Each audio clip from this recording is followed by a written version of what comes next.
Check one. Check two. Mic number one. Oh, we're getting ready. Hit that like. Share the show. Yeah, South Park OMG is right. Good Lord. If only I could play the clip on the show. Damn. I'll be right up in a minute. Hit that like, share the show.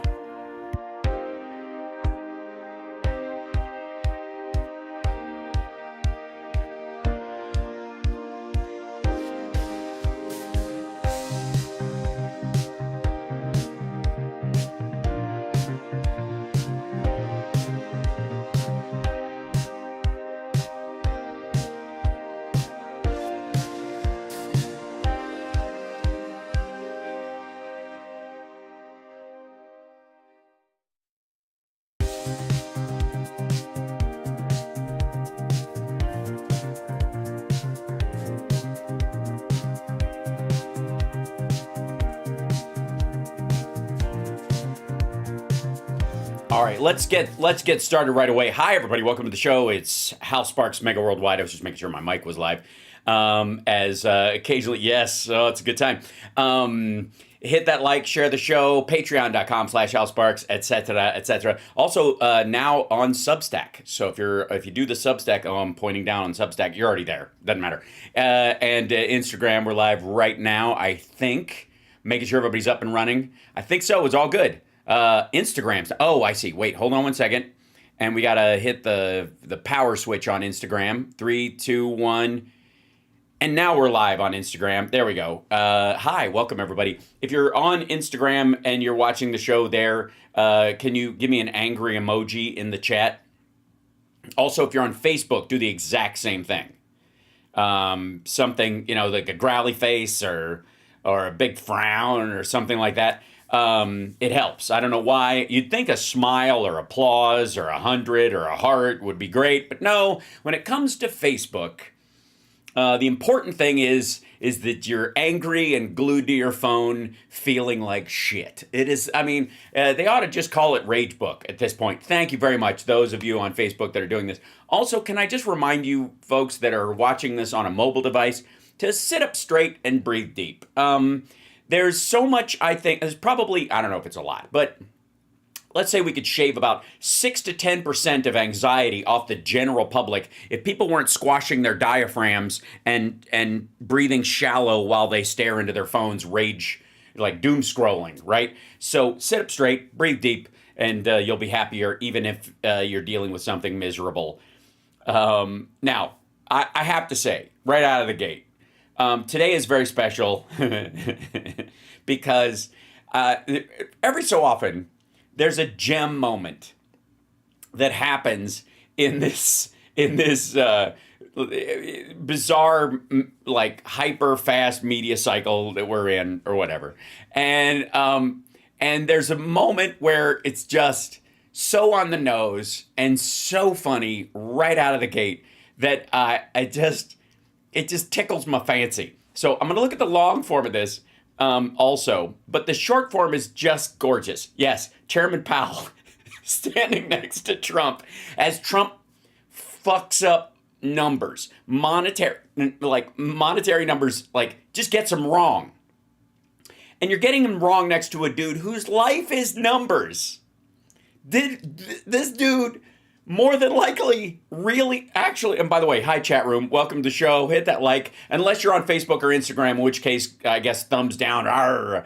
But, I'll show you, watch, okay, so, they're walking through the site, of the new, Federal Reserve building, the new place for, I don't know, Ron Paul to demonize as the center of Satanism on the planet for the next decade or whatever. And they're walking around and Trump's pretending to know what the shit he's talking about. It's so good. Okay, so watch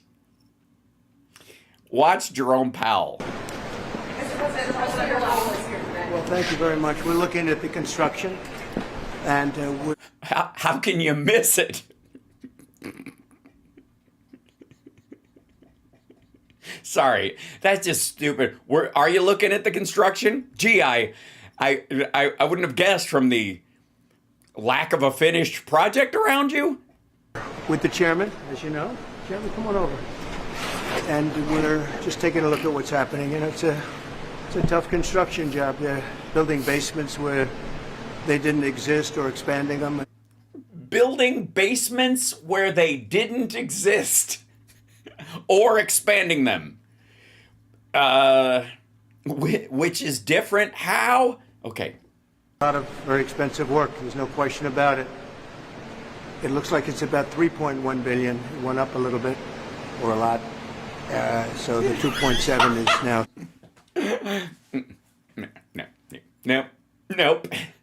Nope. Sorry, asshole. Nope. No. 2.1. I'm not aware of that. Yeah, it just came out. It just came out of my pocket. I haven't heard that from anybody at the Fed. Yeah, it just came out. I got this bill from this guy when I walked in. Our notes had it about 3.1 as well. 3.1. 3.2. This came from us? Yes. I don't know who does that. You're including the Martin renovation. You just added. Our entire capital. Yeah, you just added in a third building. Is what that is. That's a third. You just added in a third building.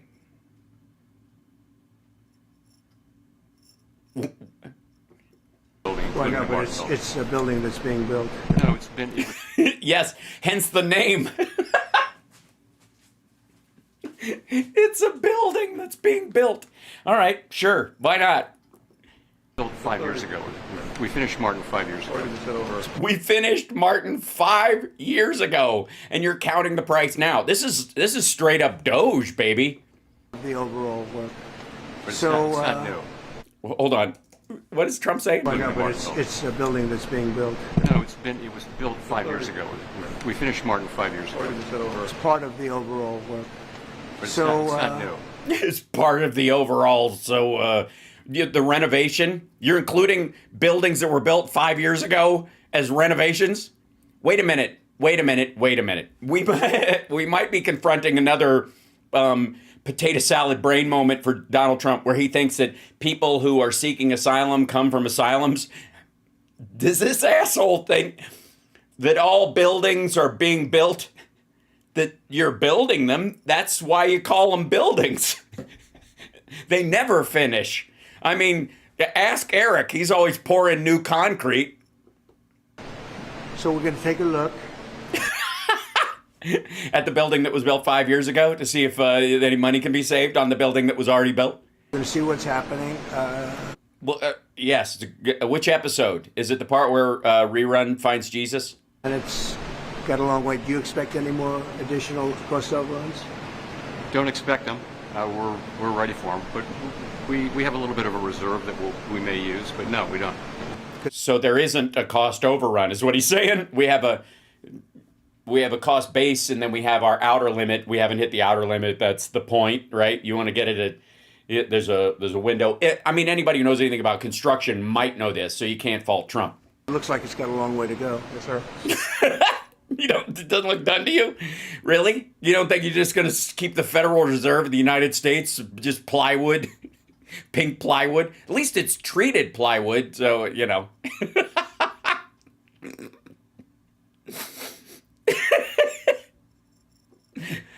President, are there things the chairman can say to you today that would make you back off some of the earlier criticism? Well, I'd love him to lower interest rates. But other than that, what can I tell you? What can I tell you? Don't hit me, motherfucker. I'll tell everybody where your loans came from. So, yeah. So I think there's a longer one ever so slightly, but I think it's just them dicking around the site. Apparently, I don't know if you know this, but judging from the environment, Trump has come to the conclusion that this site has not finished construction. I don't know where he gets that from.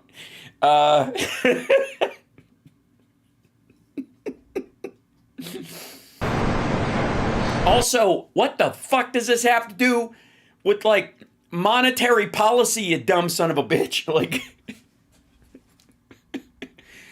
I'm going to go out on a limb and say that I, for one, as an American, would prefer that the Federal Reserve have one of the most secure buildings in the world. It would be good that the Pentagon is secure against hacking or listening devices, all kinds of stuff like that, where you really need to protect against that shit, considering the world environment that we're in, the adversarial countries we deal with, the hacker groups, the extraordinary rise of AI and phishing groups. Like, you would want, I think, the Fed to be a protected goddamn building, right? So the idea that they would want to build a more secure facility, especially, makes total goddamn sense, right? Jesus. The dipshit is in the chute. The dipshit is in the chute. Here comes Trump. He wants to know why we're using all these knotty plywood and not the fine stuff, and also why the door frames aren't gold. Also, can I say for the record, if you'll recall all the abject sexism that occurred after Trump was, winged by a chunk of glass from his teleprompter in Butler, Pennsylvania, that all the MAGAts out there, the group that now would, I guess, fold into the woke right, were, even though there were a bunch of dudes around, the snipers were dudes, the guys in the fucking buildings were dudes, it was the women's fault that somehow he was in danger. And now Trump's got more women on his detail than before. Honest to God, I think this is something he got from Kim Jong-un. Kim Jong-un apparently has, like, these hot female assassins that he has around him at all times. And Trump was like, give me a couple of those. By the way, all due respect to the Secret Service women that are working or whatever, they just get the detail they're handed. I don't blame them.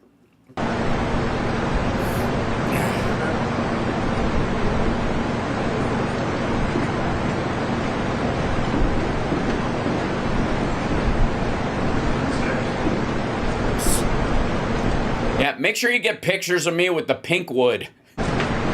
Just like the South Park video. Good.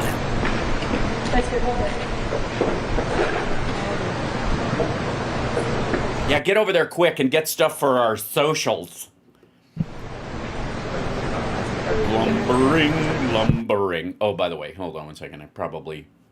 There should be theme song to this, shouldn't there? He's walking. Here you go.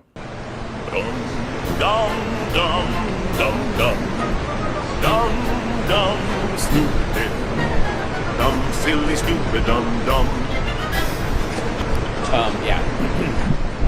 Dum dum stupid dum silly stupid dum dum dopey dippy dum dum stupid really dumb.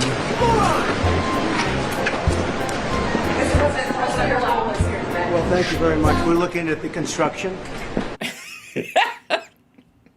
Okay, so we covered this part already. We covered this part. And then we got to jump ahead. And then I can lower the thing if you want. I think they go past that. They go back and forth to the... And I don't know why they take their hats off there to the construction fix or whatever. And then he goes... Interest rates. But other than that, what can I tell you? The country is doing really well. I just briefed the chairman on the deal we made with Japan. Right. The deal that benefits Japanese car makers more than U.S. car makers because they have factories in Mexico and Canada where they get materials and parts from, and they have to pay a 25% tariff on that shit, while Japanese cars come in wholly made in Japan on a 15% tariff, you absolute tit. Is putting up $550 billion in order to lower their tariffs a little bit. That way they have a little bit lower tariff. And they also opened their... So they're bribing their way into a lower tariff to fuck the... I mean, by the way, you do realize that like $550 billion is cheap, even considering you don't even have to actually give it. They just have to start a fund. That's what they said. Just telling him that allowed them to fuck the big three American companies out of market share. To free trade, which nobody thought was even a possibility. We don't have free trade. We don't. There's not free trade or you wouldn't have any tariffs at all, dummy. That's what free trade is. Free trade is no tariffs, no limitations, nothing. Nobody has any limitations at all. That's free trade. And we get a zero tariff in the free trade. We don't pay tariffs. Really? Yeah. So we'll finally get to satisfy that huge Japanese Cadillac market that they've been in cities like Tokyo, where they've been really like dreaming of an Escalade. And literally, the parking spaces won't hold them anywhere in the whole goddamn country. You'll have to like own a piece of field next to your house. they're going to pay 15% on everything they send into our country, so it's great. But they put up, as you could call it, seed money. Let's call it seed money. You could call it.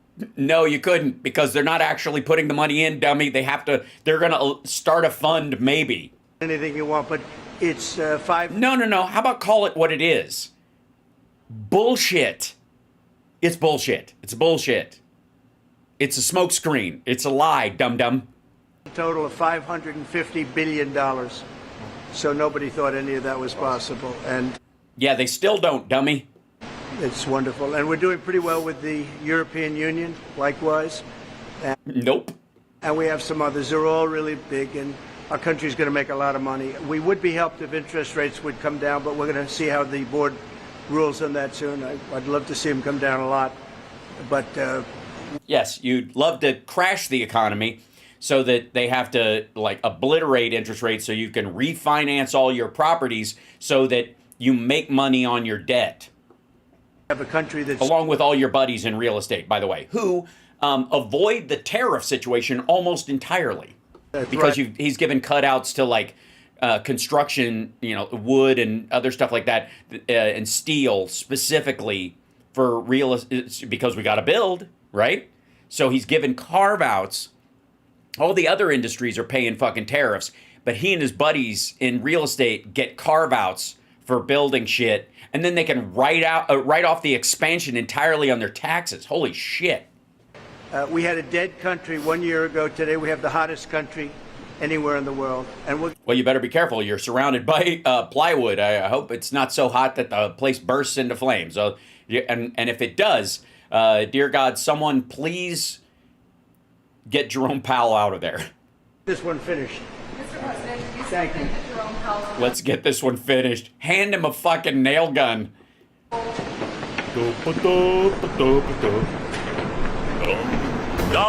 dum dum dum dum dum stupid Jesus. dum silly stupid dum dum. Oh, God. Okay, so that was special, I gotta say. That was, for me, a certain amount of magic. Now, let's jump over to something really quick. Something that's been making the rounds, ladies and gentlemen. Here's a little short video that I'll throw together for our friends over at Substack and other places where you can throw these together. Ladies and gentlemen, I give you one of the most curious little pieces of video. This would be Jeffrey Epstein pleading the fifth about his relationship with Donald Trump and underage girls. Have you ever had a personal relationship with Donald Trump? What do you mean by personal relationships? Social. We don't want to know if you guys had sex because we all just had lunch. Have you socialized with him? Yes, sir. Yes? Yes, sir.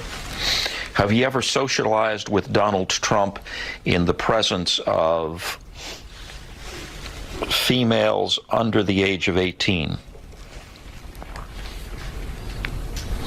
Though I'd like to answer that question, at least today, Though I'd like to answer that question, this dude got killed in jail. And the guy who he's talking about in this was president when it happened. I'd like to answer that today. I'm going to have to assert my 5th, 6th, and 14th Amendment rights, sir. There it is, ladies and gentlemen. That's it. And I think it was, I don't know, one of our presidents who said, if you haven't committed a crime, why do you have to plead the fifth? though I'd like to answer that today, I'd like to live another 9 years. In public, anyways, before I, of course, get a nose job and get my cheeks done and chin shaved down and my hair dyed black and move to an island in the South Pacific.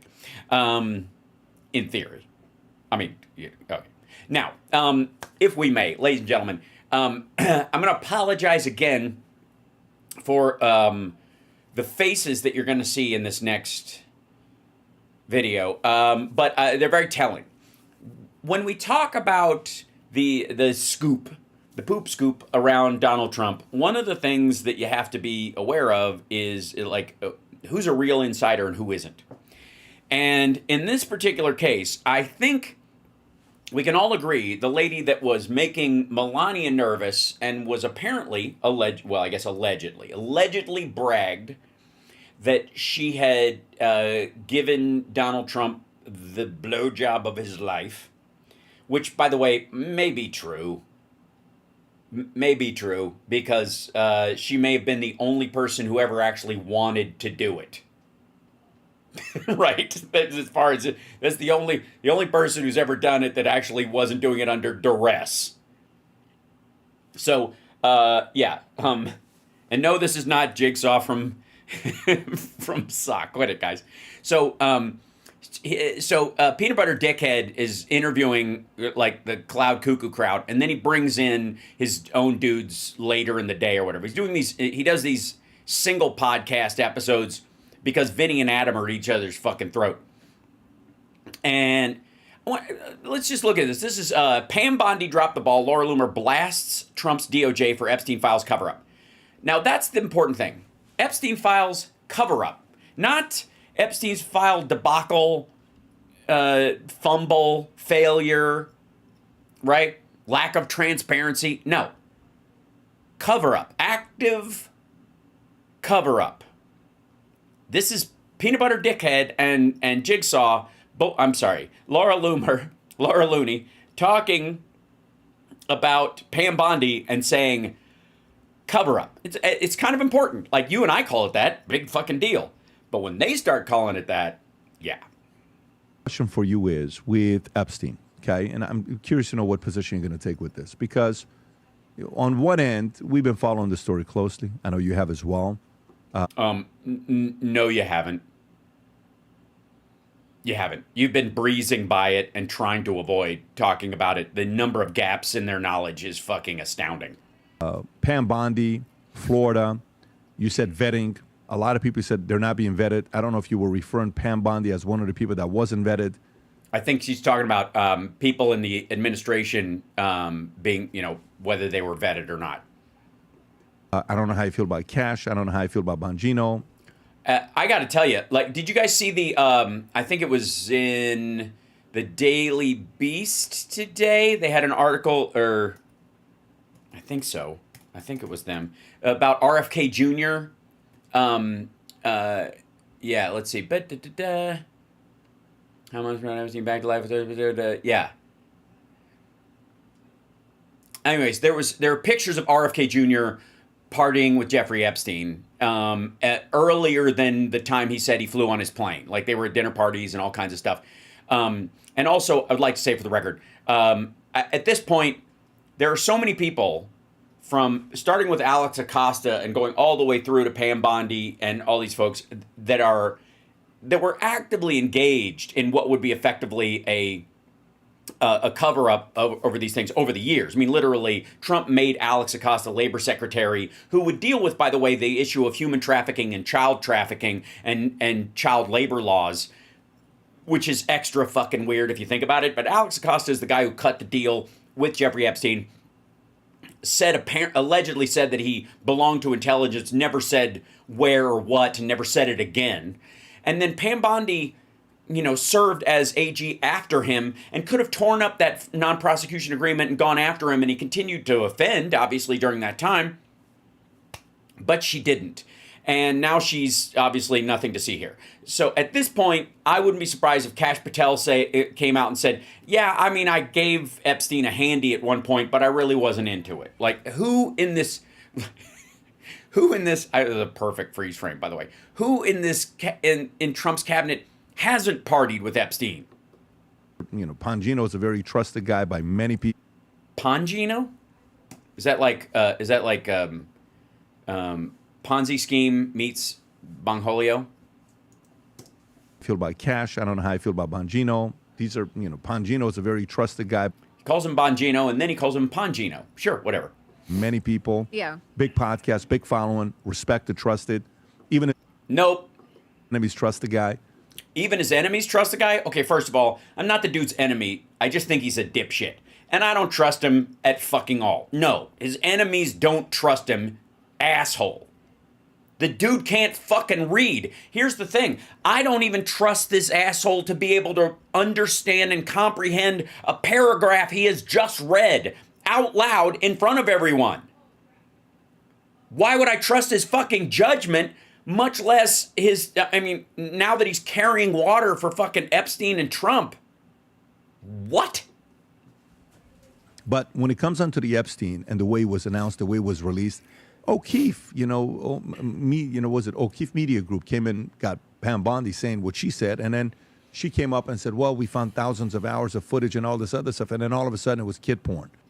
And I will say, the first mention of those videotapes, even as much as I love O'Keefe, it wasn't O'Keefe. The video caught Pam Bondi at a breakfast admitting that the tapes had child pornography on them. But the first mention of it was actually Roger Stone over a decade ago in his book, The Clintons' War on Women, That's right. when he was mentioning, all the flights, Lolita Express, going to Epstein Island, all that stuff, right? And he said that the files have, it's in his book. He says... Yeah, by the way, Roger Stone would go on to work closely with Donald Trump, who was Epstein's best friend, according to Epstein and Trump. Files have likely been destroyed, and a lot of it is child porn that will never be released to the public. The files have likely been destroyed. Where would you get that idea? Could it have anything to do with Trump was president when the shit was seized in the first place? Hey, real quick, just so we can clarify on a couple of points. When Epstein was arrested the first time, when Alex Acosta made this sweetheart deal with him, who was it a Democrat or a Republican in office in the presidency? Yes, that would be correct. It would be a Republican. Now, who was the governor of Florida, where this all went down, a Republican or a Democrat? Yes, he would be a Republican. He would also be the fucking brother of the president.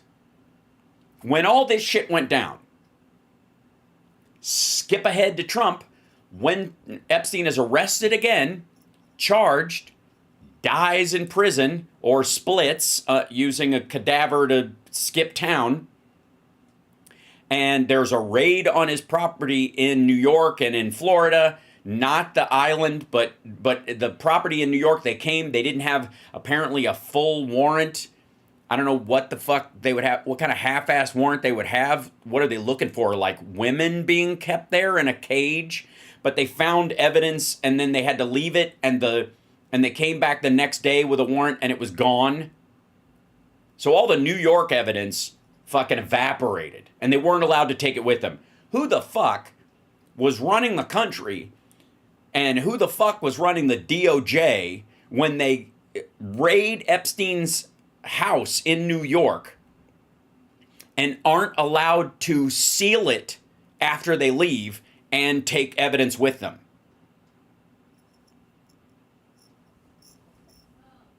All right. I've known that for a while too. Apparently, she's been very close to that fellow. Because I read Roger's book years ago. That being said, I think that it's been handled horribly. I am the reporter who broke the story about Dan Bongino skipping work. Oh, by the way, the only reason she's on here is because she's on this the dumbest social media or named app I have ever seen in my life. I have no idea what the content is, but I gotta say, it's the dumbest name of an app ever. It sounds like someone who's just been in a motorcycle accident says as they're being carted away. So they all do an ad for Mnect afterwards. Lindy Lee is on there now. Same stupid shit. Like, you can FaceTime with them for money. It's fucking dumb. Mnect. 2 Fridays ago because he was contemplating resigning. And look, I stand by all of my reporting. Pam Bondi, as I call her, dropped the ball. Ouch. Damn, girl. As it relates to the Epstein investigation. I don't think that she was the appropriate person to even be controlling this investigation. When you speak... Well, Trump did. Hey, asshole, by the way, I don't know if you know this, but Pam Bondi was his second fucking choice, dum-dum. The first choice was a dude accused of sex trafficking himself, the single most sympathetic member of Congress to charges of sex trafficking you could ever put in charge currently, all the Dennis Hastert aside, that you could put in charge of the AG's office. Dipshit. Literally. But he had to settle for a woman who was AG of Florida during a time when, after he was found guilty, Epstein continued to victimize girls. And she did nothing about it. This motherfucker wanted Matt Gaetz in there. You out of your fucking mind? The lack of vetting. Jesus. They were vetted perfectly. This was the vetting. Who will guarantee they will bury this shit? Someone who's done it before. Vetting, it's very important that you look at people's conflicts of interest. Okay, it's very important. Yeah, that's why Matt Gaetz, Jesus. That if you're going to have transparency, and, you know, this is one of the things that... Transparency. You're adorable. Happens a lot with these vetting crises in the admin. There's not a lot... Sorry, again, this drives me fucking nuts. Vetting crisis? Sorry, the pickle. Yeah, I got the pickle juice everywhere. All right. Focus on conflicts. Well, Pam Bondi was the Attorney General of Florida when Epstein was getting away with raping kids and doing everything that he did. Yeah, and by the way, still in deep with Trump, still making phone calls to the motherfucker. If they were aware, because I'm sorry, Trump making phone calls to Epstein, for the record. There you go. By the way, hit the like, share the show. If you're on any of these sites, give a thumbs up. If you're whatever, it helps carry the show out and annoys the maggot in your life that the show is showing up in their algorithm. Saw the Secretary of Labor, Alex Acosta, under the first Trump administration. Sorry, you mean the guy that Trump handpicked to be the labor secretary after the first guy that he handpicked had to drop out because he was accused of domestic fucking violence? Sorry, let me clarify. Trump's second choice for a labor secretary was a guy who gave Jeffrey Epstein a sweetheart deal. His first choice was a dude who allegedly beat his fucking wife and kids. That was his first choice. Vetting crisis. Moron, what the hell? He's not vetting to remove people like that. He's vetting to get those people in. Submitted his resignation, if you recall, because they didn't vet him. Nobody bothered to ask him if he... Oh, yeah, they did. They just didn't think it would come out. He was involved in anything controversial, and he was involved in the... Wait. Does this dipshit actually think Trump didn't know? They didn't know that Alex Acosta was involved in the Epstein case. Like, that just totally didn't even show up. Wasn't on the fucking radar. When everybody else was like, hey, what? I guess they call it like a non-prosecution plea deal, right? With Jeffrey Epstein. Yeah, for everyone else involved. It also meant they couldn't go after any of Epstein's friends. Gee, I wonder why Trump would like that. With the various FBI agents who we still don't know about. So that came up during his Senate confirmation hearing, and he had to resign because he said that it created such a distraction for the... No, it didn't. It wasn't a distraction. Bitch, it was an attraction. it attracted people's attention to Donald Trump's relationship with Jeffrey goddamn Epstein. You tit. Oh my God. How do these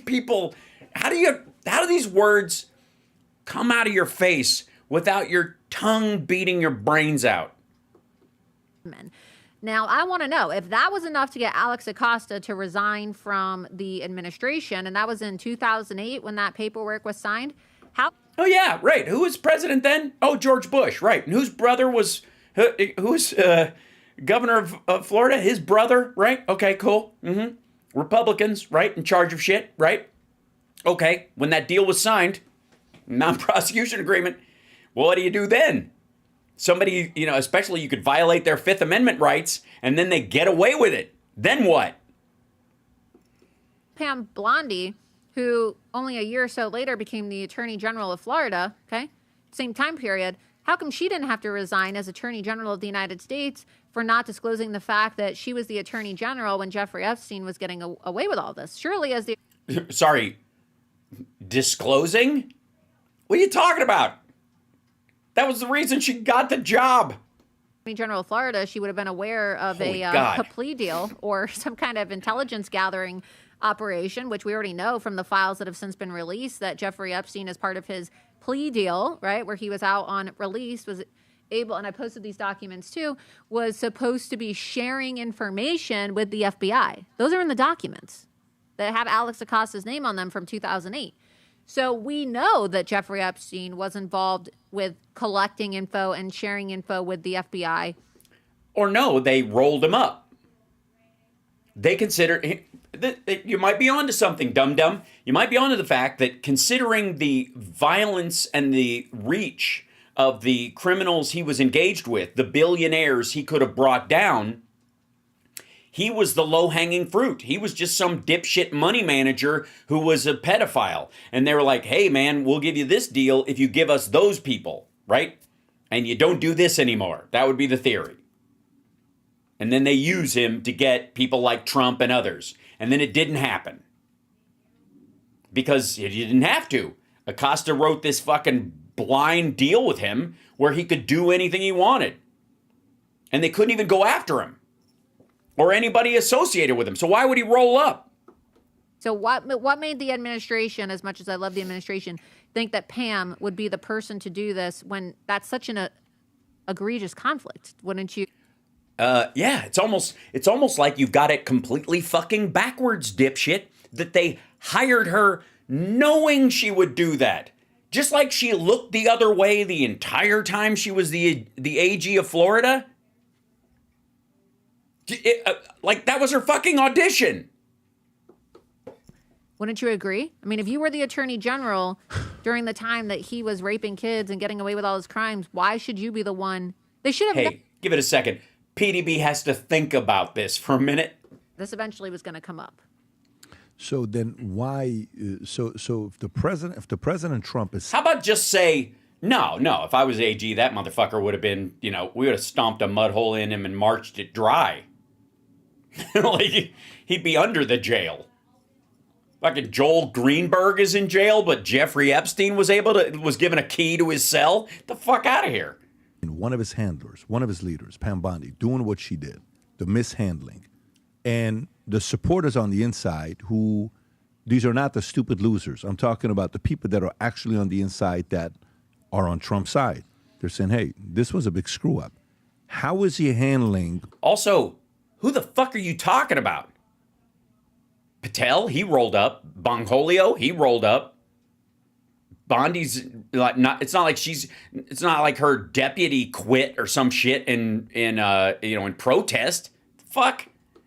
One of his people made a massive mistake, big blunder that they keep having to rehash. Yeah, that's what it was. It was just that's right. Peanut butter dickhead. It was just a blunder. It was just it's like a domino of fuck ups, just like brack, and it was just like one fuck up after another, and then they start rolling. You can't even stop the fucking thing. It was a blunder to try and get Matt Gaetz to be the guy in charge of this, and then it was a blunder to follow up with Pam Bondi, who would let Epstein get away with it for a fucking decade, and it was a blunder to say we had all these files, and then a blunder to go, nope, nothing to see here. How many blunders in a row before you're like, oh, right, fuck me, that was the plan? And then other people was like, no, this was actually a bad mistake. You got to fire Pam. You got to fire this. You got to fire that. Yeah, that's what they're saying. You got to fire this. You got to fire that. Get rid of that desk. These chairs out of here. I blame the file cabinets. What? Is he managing that? Oh, by the way, that's him not wanting to say fire Patel, fire Bongholio, right?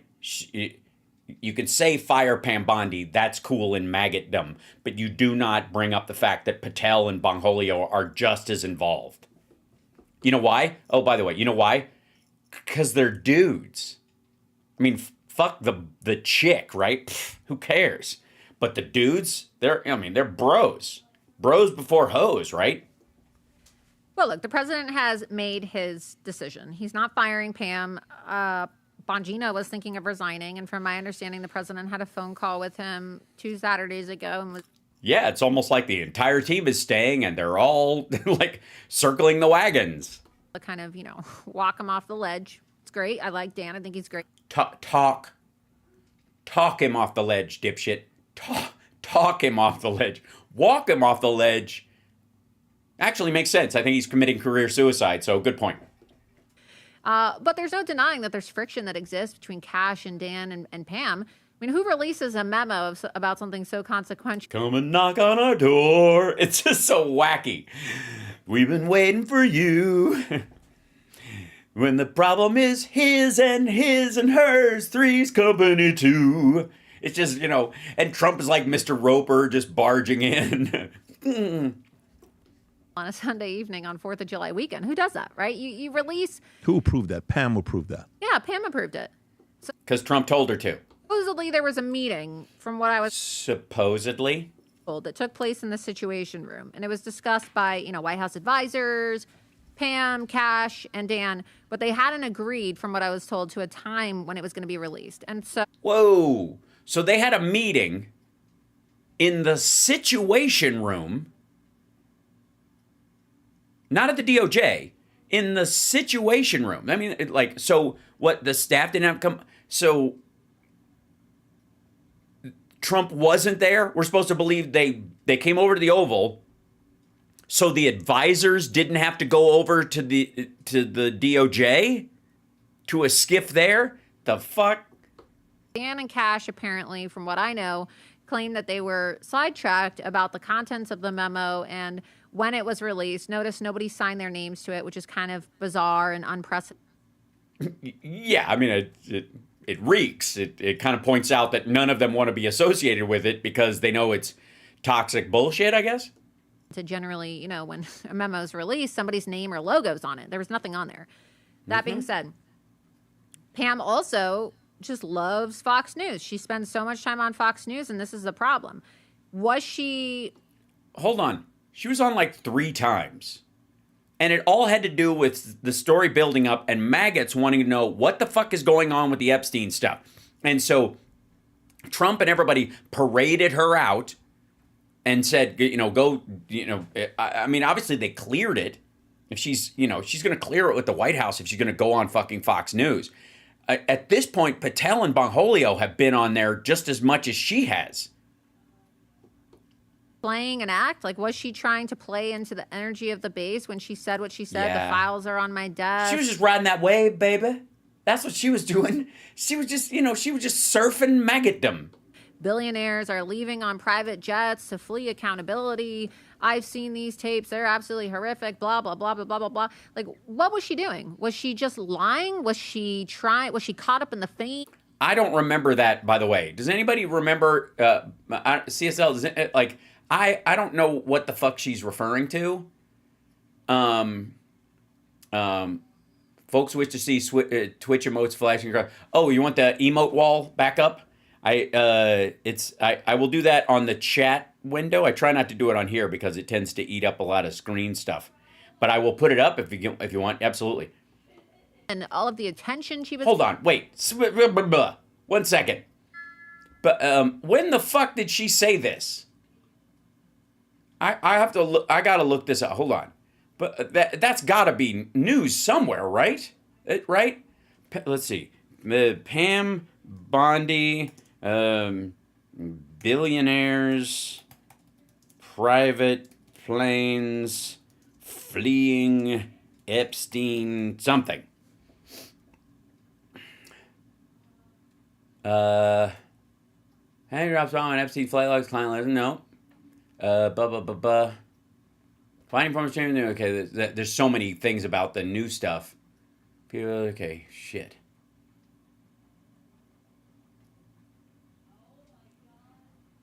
I mean, I don't see that anywhere. I don't remember, because we've seen a lot of this shit. I think she did. Well, I remember her being on Fox News talking about stuff. What was it? She was talking about like the files on her desk, and you're gonna breaking news on Jesse Waters, but I don't remember her ever saying there were fucking planes fleeing the country. That might have been something she said in private to Loomer and that crowd, or even to Trump or whatever. Trump was like, I need a new plane. Mine's not fast enough. And the Qataris were like, this one will, hit Mach 3 if you want. And everybody talking about her.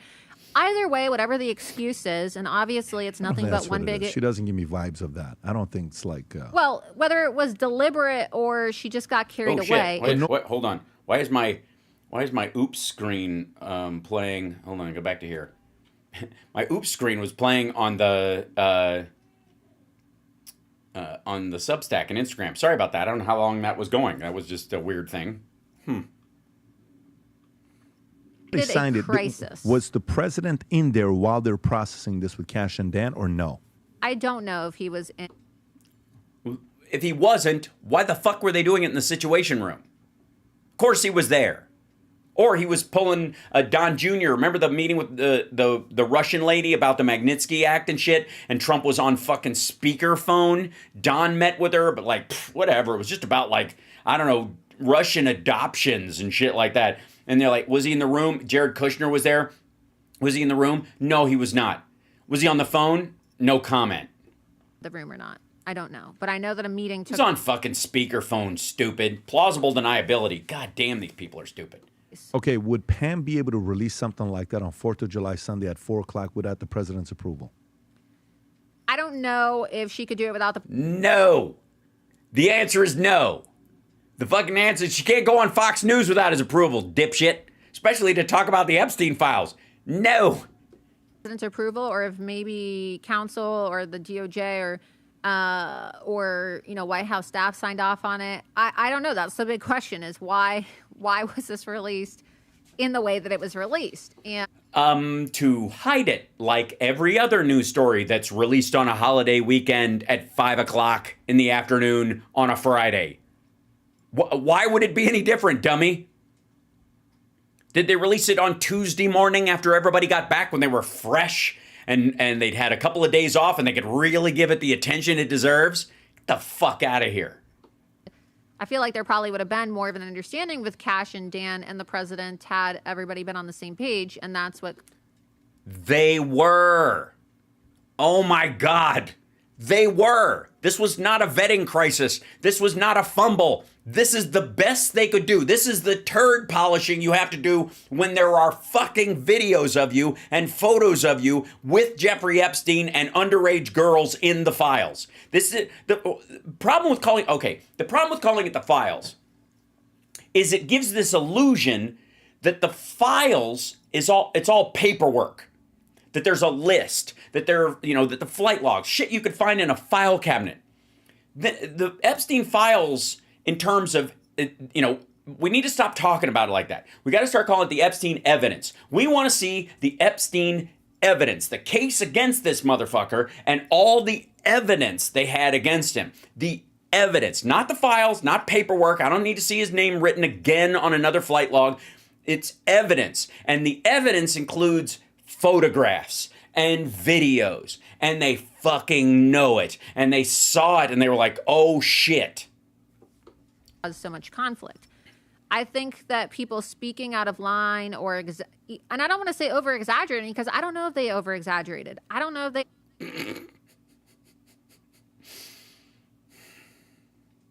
At this point, I like, just going to keep, what, somebody just called her Morticia Adams. Take that back. Morticia Adams is a very attractive woman.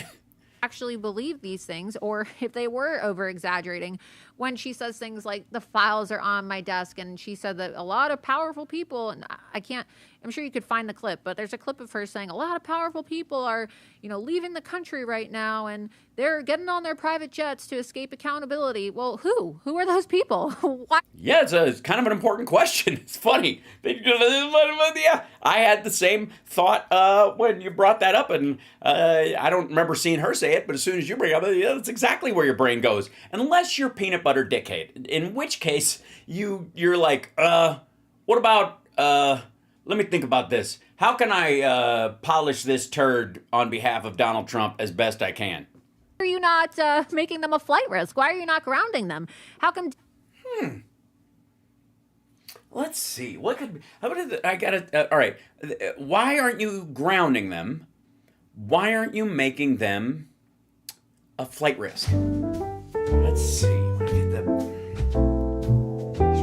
Gotta think about this for a second. Like, why? They're billionaire pedophiles. You got them dead to rights. You have all this evidence. It's on your desk. You've seen it. You know enough about it, even though you haven't really glanced through it. But you know they're fleeing the country to escape prosecution, and you're not grounding their planes, and you're not making them a flight risk or arresting them or anything. Now, why would that be? Why would the? Oh God, I gotta. I'm gonna go with. Let's see. How about this? Is I normally I would phone a friend, but I'm gonna go with she didn't have enough evidence to prosecute. Fuck! I knew it. That was my second choice. I should have gone with my first one, which was they're friends of hers. Son of a bitch. HHS or flight marshals aren't grounding their planes. Like, if they're leaving the country, why aren't you stopping them? And there's so many questions and so many so many. We have so many questions. So many that we can't bring ourselves to answer because they all end with A Trump, B Trump, C Trump, D Trump, E, all of the above. Consistencies with the things that she's saying, and even today, right? Even the statement that she just released today. Right. Consulting with the FBI, my office and the FBI have determined that we'd be happy to interview Ghislaine Maxwell, who's currently in prison in Florida, serving a 20-year sentence, to see if she has any information about anybody who's committed crimes against children. Well, why is this only being done now? How many years has Ghislaine Maxwell been in prison for? Are you saying that the DOJ and the FBI have never taken it upon themselves to interview her? Yes, dipshit. Let me explain something to you. Even the most awful people in our country, when they are put in jail, get due process.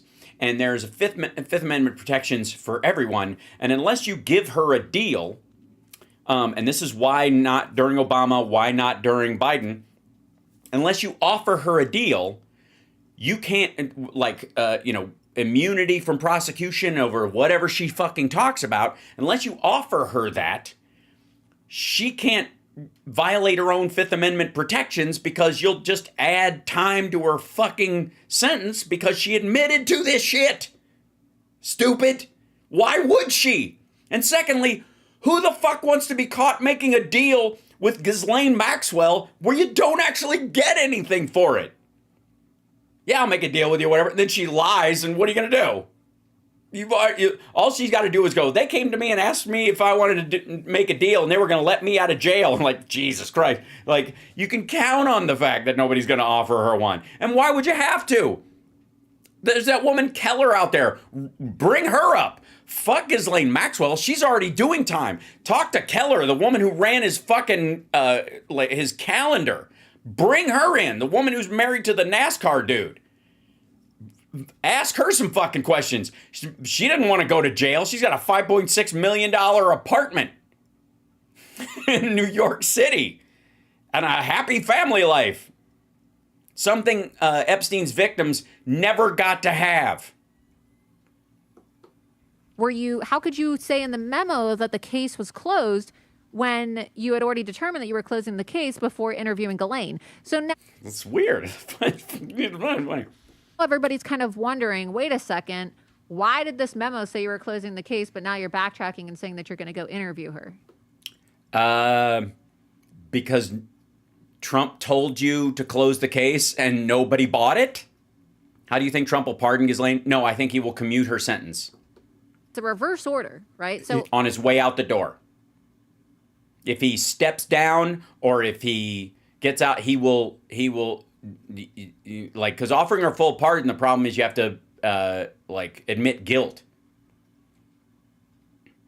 Like, I mean, she'll go right back to fucking jail because whoever comes in next will just, wrap her up and there's other charges she never faced. So it's a mess. It's a mess. It is. And it is.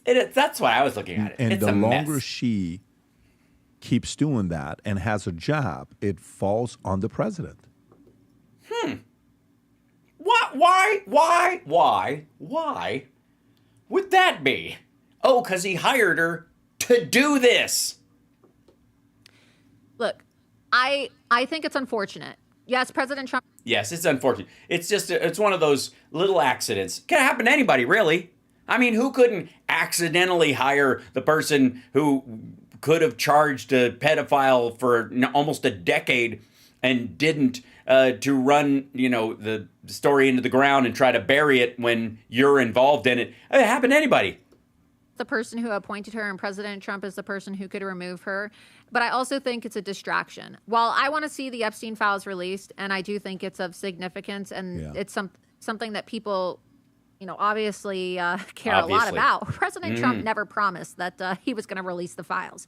And so. Well, that's true. He said he would, and then he walked it right back. But if you watch Fox News, he did. Because they edited out the part where he's like, well, maybe not. They edited out the well, maybe not. And he didn't call to complain. So I think he did promise it. So fuck you, lady. The president's credit, I will say, he was asked about it kind of, on the cuff by Lex Friedman on his podcast. And he said, oh, I'll take a look at it, right? He said, are you going to release the Epstein files if you win? And he says, I'll take a look at it. It was never part of Agenda 47 to release the Epstein files. Yeah, but the voters thought it was. So a lot of people are attacking Trump, falsely accusing him of being a pedophile, saying he's a pedo protector. I think that's horrible. In the horribly true scheme of things, President Trump is doing an amazing. Oh, by the way, for the record, this is like the use of the phrase outrageous. These are outrageous charges. Saying it's horrible, you're right. It is. Doesn't mean it's false. Doesn't mean it's fake. Doesn't mean they're lying. It's horrible that someone is called that because they are that. And it's horrible that that person exists to be called that, right? There's a lot of wiggle room in that job, and he doesn't get nearly enough credit that he deserves for all of the victories that he's had since starting his second term. I think a lot of people give him credit. Right, I think he's there are getting so plenty many of the people, credit. and again, it goes back to this. Yes, well, Peanut Butter Dickhead sits next to Adam all day long, who is polishing Trump's balls at every turn. So, yeah, he gets OD'd on Trump nut polishing every day. Woke right fact. Did Hal discuss the new South Park episode? No, I did not. We will discuss it, but I'll you guys can just watch the clip online. It speaks for itself. The funny part is that the story is that South Park, the creators just signed a deal with Paramount for $1.5 billion for, I guess, the entire nut of stuff. And that there was talk that South Park was going to replace Colbert starting next year. That instead of Colbert, they'd start playing a new South Park episode every night in that slot. And the irony, gorgeous. She talking Trump this last week saying, oh, I'm done with him. I'm not supporting him. People never should support him ever again. It's like, were you ever really with Trump? I think there's Yes, they were. They were. People that are looking at the fact that Trump's going to be gone in 3.5 years, and they're trying. Can I just listen to her say that again real quick? Can we just enjoy that for a second? Obviously it's going to probably happen before that, but. There's a lot of people that are looking at the fact that Trump's going to be gone in 3.5 years, and they're trying to pivot. They're trying to pivot to secure other financial opportunities because their grift. Financial opportunities? leeching off of Donald Trump, and How, wait, whoa. How are they leeching off of Donald Trump if they're part of the media group that supports him? And why would they jump ship any sooner than the day after he fucking leaves if that's the case? If they're just riding his fucking cock during this entire time, why wouldn't they just do it until he splits? If they're leaving now, it's because they're worried that the audience itself is saying, fuck this. sucking the life out of him after he...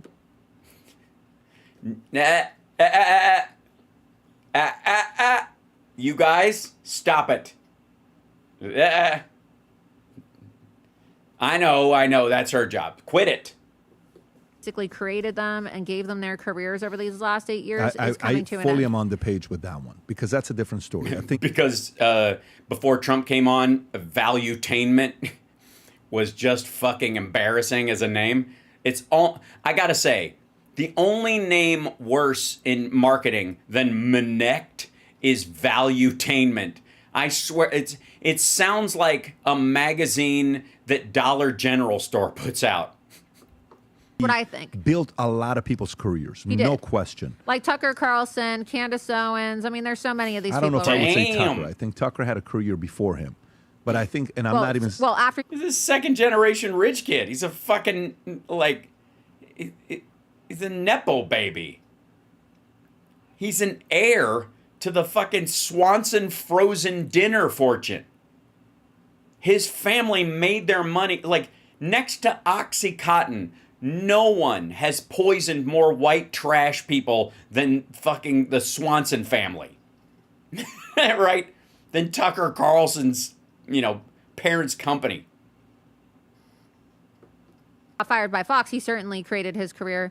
I mean, Trump could have easily nuked Tucker. Those Dominion lawsuit records that came out with Fox News, Tucker Carlson, he said he hates Oh, bring this shit up. That's good.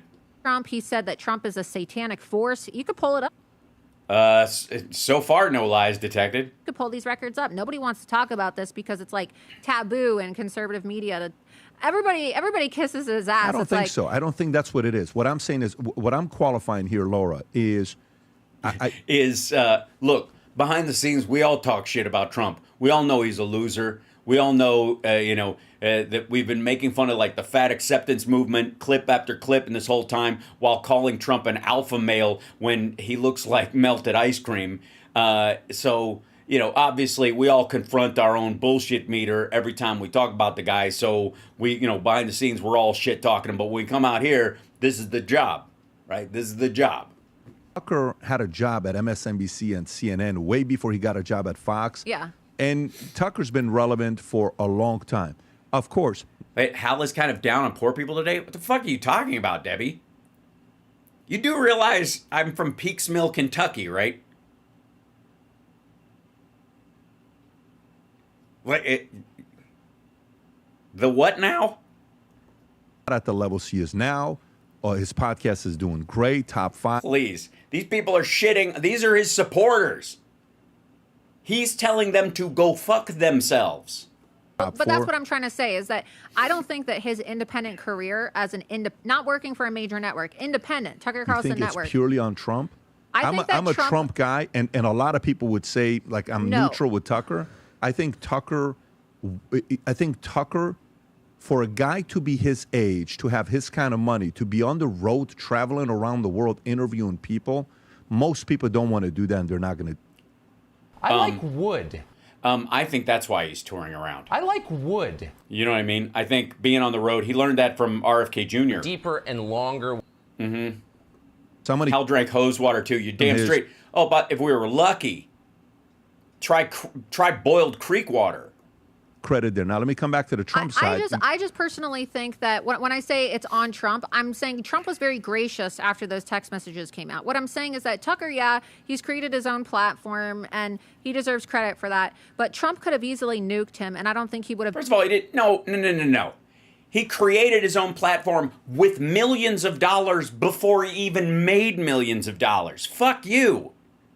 He didn't. He's not like fucking Mr. Beast or some goddamn 15-year-old who started streaming gamer shit on YouTube and then grew it into a goddamn empire. He was rich before he got his network show. He made money he didn't even need to spend while he was working in network television. And when he got fucking fired for costing his own goddamn network $800 million goddamn dollars, he didn't lose any. They didn't sue him. He left with all of his fucking money. So fuck you with this nonsense. Like he's some sort of grassroots. Get the fuck out of here. Jesus. As popular post Hal comes from a poor background, I think. You think? post the firing of at Fox News, had Trump actually given him what he deserved, which was a lambasting after those text messages came out. I mean, he was very derogatory, saying, oh, you know, the election wasn't stolen. I can't wait till we don't have to talk about Trump anymore. His supporters are a bunch of cousin effers. I mean, I'm not making this up. You can go look it up and see for yourself. Very derogatory things. Trump never nuked him. He could have put out one True Social post and nuked his entire independent. No, he couldn't. No, he couldn't. Also, can I show you guys something? This is me and my dad. Just letting you know. That's me and my dad. If that looks like somebody who grew up, you know, in a fucking near, like down the street from a fucking Brooks Brothers. You're nuts.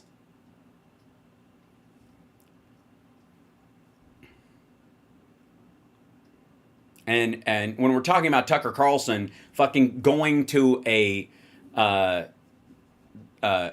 private school, boarding school, his whole fucking life. Yeah. Please. Fucking please. Career, but he didn't do it. Is that Halloween? Nope, that's So me. That's us I don't know, dressed maybe, for. I think that That's us dressed for friendship. For it's a place in Indiana. Trump is a very nice person. Also, yes, I'm 150 years old. I know that he doesn't get portrayed that way in the media, but I don't think you know. he wants the people to know that. But he's too generous, and I've told him this in my private conversation with him. I'm like, you're too nice. You know, people think that Trump's some kind of monster that, oh, I'm going to fire you, I'm going to ruin your life, I'm going to do this. He actually gives a lot of people a lot of second chances. And sometimes I've had... Yes. You know who he gives the second chances to? You absolute dipshit. Do you know who he gives second chances to? People who have compromising information on him.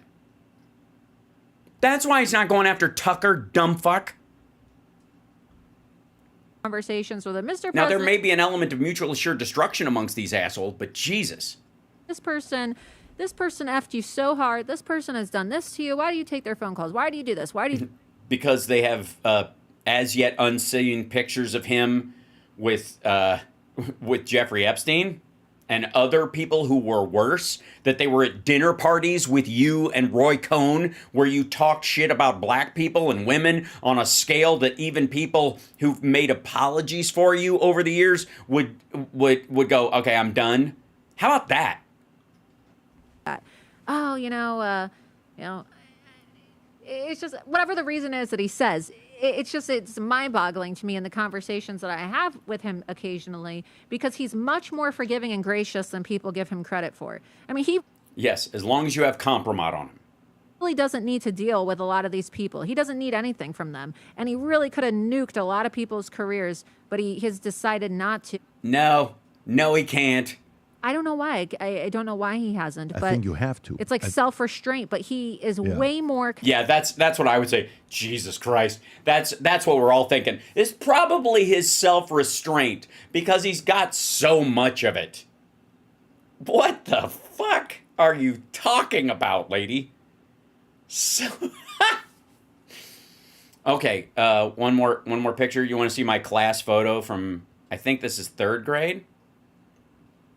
I'm wearing my church shirt.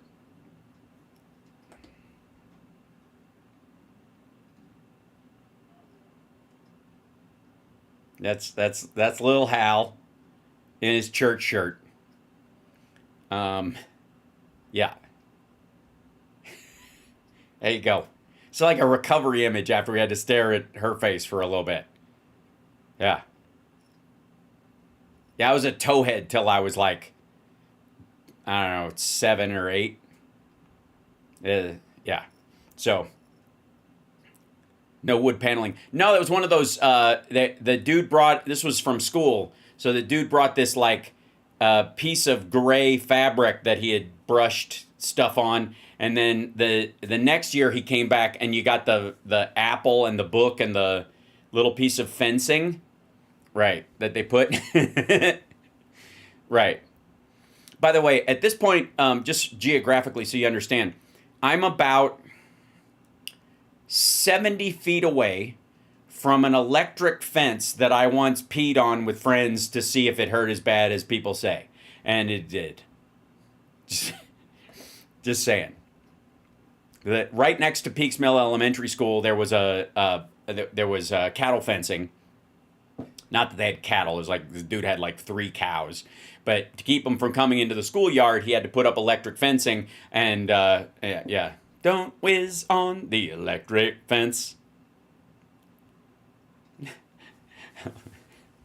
So there you go, the Dorothy Hamill cut. Thanks. I like to think of it as the Jackie Chan cut. I insisted that my ears are different sizes, and it was a lot more exaggerated when I was younger.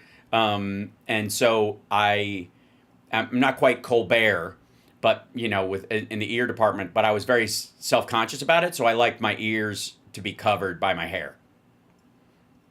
So there you go. Just saying. I don't know that I have any other, like, oh, yeah, one more. Now, if I was raised rich, my mom wouldn't have had to make my Paul Stanley outfit out of dyed long johns with the fake rhinestones, those little, like, they're not quite, I guess there's not quite sequins or whatever, they come on a string at the hobby store on there, and I'm wearing galoshes. Those are my Kiss boots are just galoshes. They were, but they were too big for me, so they looked big. That's the shoulder of my buddy Timmy Tracy. My mom made all of our costumes. And then one of them is playing the guitar, holding the guitar. I was given by my dad's friend Harry Bickle, which is it's a Sears guitar that's like a boat oar. Yeah. Bought my first Kiss album when I was 5. So, yeah. So there you go. I don't want to hear shit about like that. I don't know what it's like to grow up without stuff. Did you have the Kiss dolls? I still do.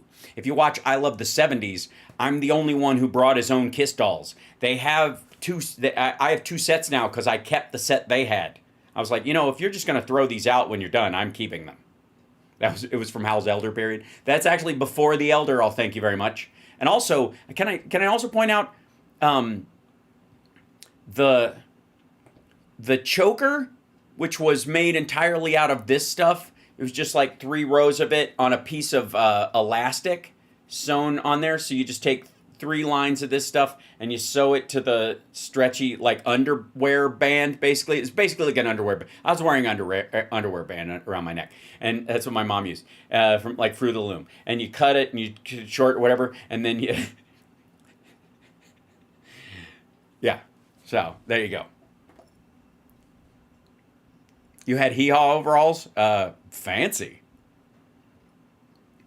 Stu, you don't have to be a Kiss fan. I don't ask anybody like what I like.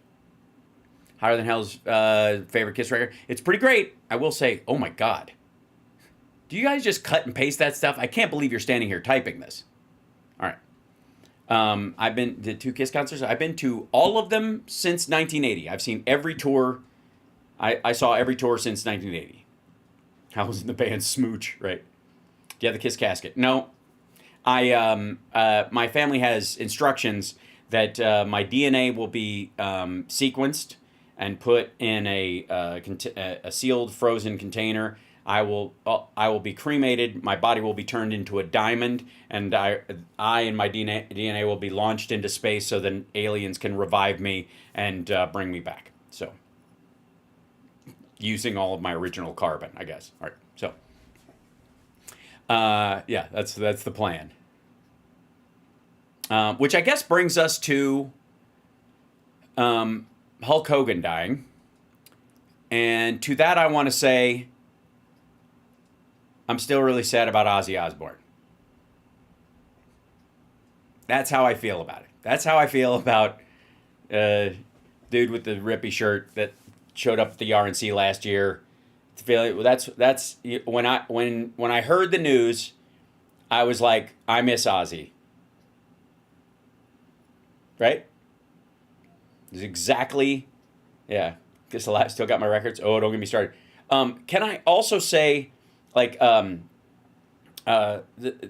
this guy Steve Roth sent me some books from. I was on the DLR podcast, and he sent me some books, including this Kiss at 50 book, which is amazing, and then this Prince at like Purple Rain 40th anniversary book and stuff, just awesome.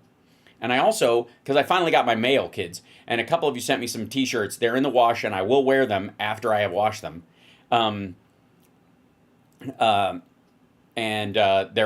They're fantastic. The No King shirt and the cat running from the UFO. Thank you, thank you, thank you, thank you, thank you. So, yeah. Hulk Hogan's really is questionable, just famous. You know my theory about celebrity versus awareties? Okay, so I've made the case that a celebrity is somebody that you celebrate their existence. You like their art so much, you're like, that fucking dude.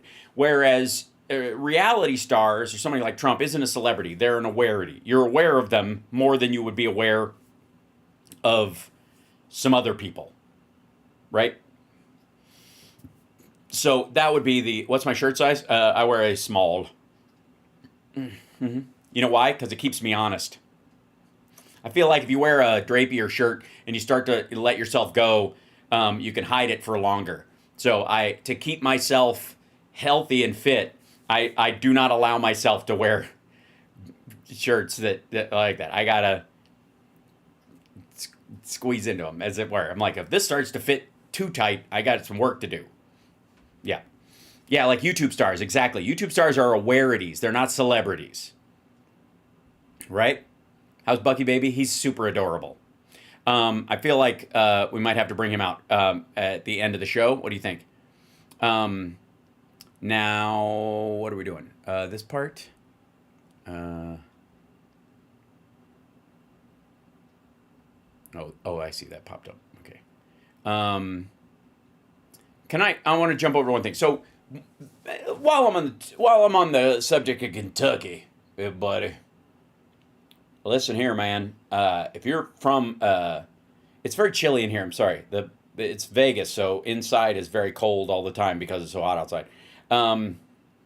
Or maybe I'm just happy to see you. But being from Kentucky, one of the people who's gotten a lot of news lately, of course, is Thomas Massey. And I showed you guys how many like solar panels and eco-friendly stuff he's got on his house, and he benefited from solar panel, tax breaks, and now he wants to cut those off for other people. So it kind of makes him a dick. And he's a Republican, and that's what it goes with. But he was on Theo Vaughn's goatee. Is that a goatee, technically speaking? Because it doesn't have to be the full prison pussy to be a goatee. I don't know what the rule is. But anyways, he was on with him talking about, I guess, his issues with getting the stuff out there.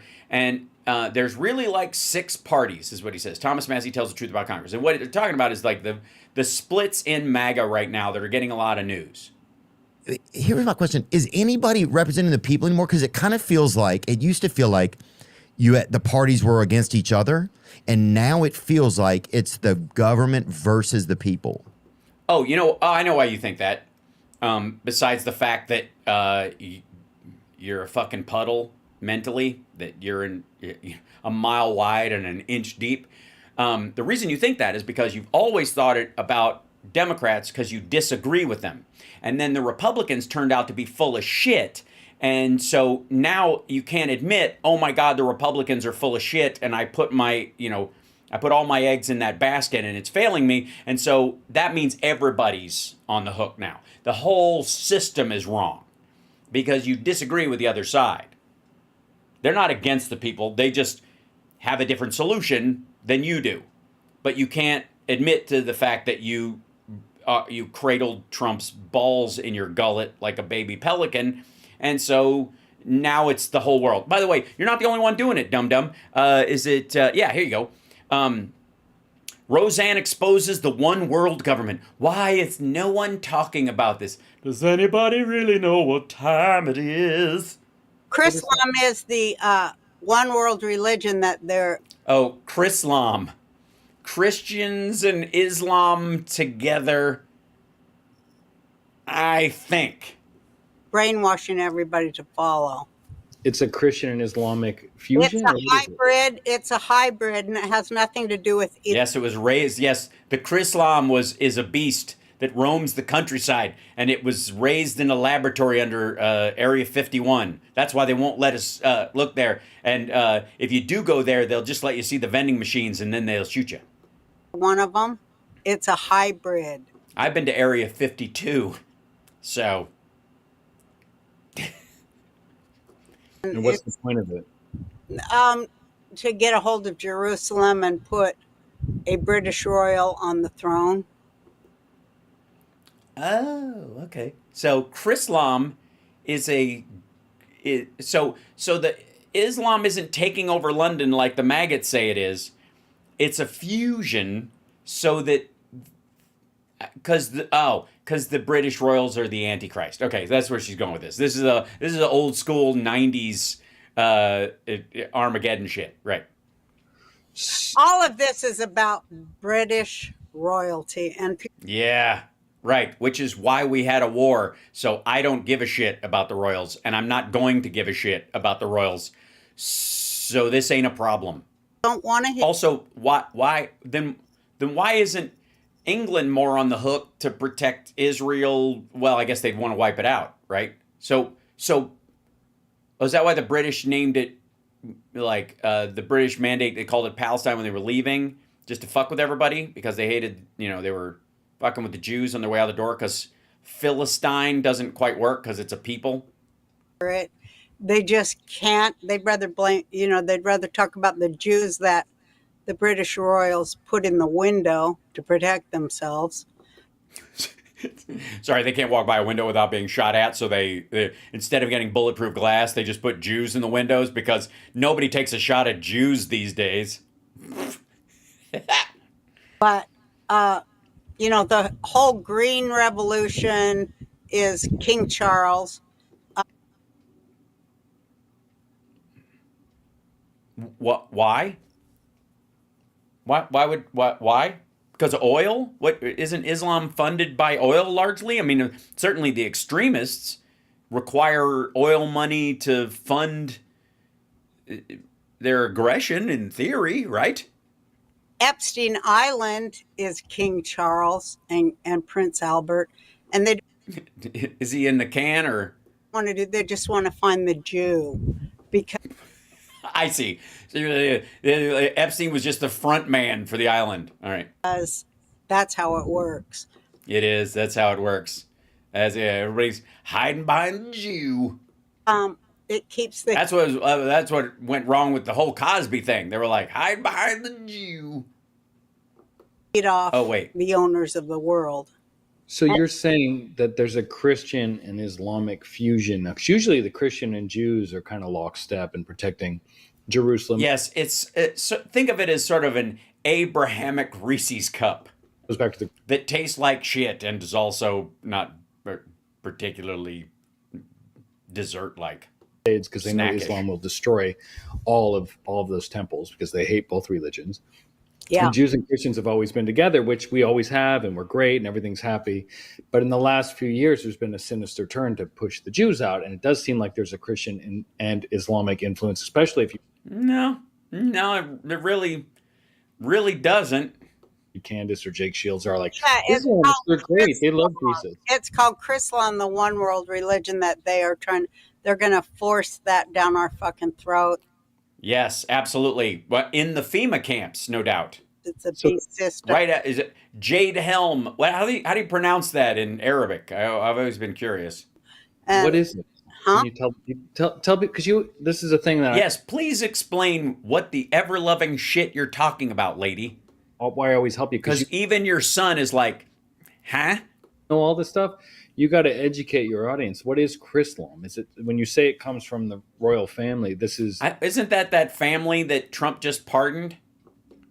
Agenda UN 30. Chrislam knows best, right? The people who are cheating people out of their homes and shit like that. And all right, or whatever you're talking about. UN Agenda 30. Yes, good old Agenda 30. Wasn't there 21 Agenda 31? 21. Fuck. I skipped right past 30. I don't know what I was thinking. Maybe I got bored. I thought it was just filler. What is that? The one world government. They just say it? The one world government? Oh, I see. So United Nations is code like United States. It's a government, even though it's not. Okay. The One World Alliance, the whole bankers locking down everything. Everything. Except, obviously, nothing. MI6, which I always say Mossad. Well, Mossad works for MI6. Even Alex Jones admits that. No, does he? Does Alex Jones admit that? Oh, you mean the guy who said that the Sandy Hook kids didn't exist and their parents were mourning dead kids that were never born? I'm just saying grain of salt, maybe. I got on Alex Jones. Yeah, well, he knows it's true. Well, but we're not. He knows it's true once they hear it and stop trying to deny it. But Satan wants us to deny what's true. Satan. Well, I would imagine so. I mean, by definition. Otherwise, he'll get docked a day's pay by the guy who created him. Doesn't want us to see what's right in front of our face. But well, then obviously, I mean that's I was thinking maybe he'd hide it someplace else so it's not right there in front of your face. But I think he just wants. He can't really be the deceiver if he knows you're lying. Think about deception. Before you go off, I really need you to explain clearly and succinctly. Yeah, I don't think that's going to happen. Chrislam is, because I don't know. It's neither Christianity nor Islam. And yet it's both. A hybrid of both. Sure. I got that from the name. What the fuck are you on about? It ends in jihadi crusade against the Jews. That's what it's about. And it is a Jesuit. Oh, I see. It's kind of like the Soviets and the Nazis being on the same side until they weren't. Gotcha. Okay. My enemy of my friend is my enemy. Yeah. Invention. The enemy of my friend is my enemy until he isn't, or before he is, when he isn't. Am I being clear? And this is, by the way, this is not to be confused with Chris Salami, which is a delicious Italian form of salami that is blessed. They call it holy salami, but it doesn't sell very well because people think it's like Swiss cheese. You're like, I'm not getting a full piece of salami. I want a whole. No, it is a holy salami, but we call it Chris Salami. And everybody should read the Jesuit oath, which they keep really hidden, but. Well, then how am I supposed to read it? The Jesuit chance. God, she's so high. Oath written by Loyola, who was a forcibly converted Jew to Catholicism. To Chrislamicism. Catholicism. Everybody should read that because once a Jew converts, the only way they can prove their loyalty to the satanic elites that control this world, the only way they can prove their loyalty to them is to turn in their own people. And turn them in? What do you mean?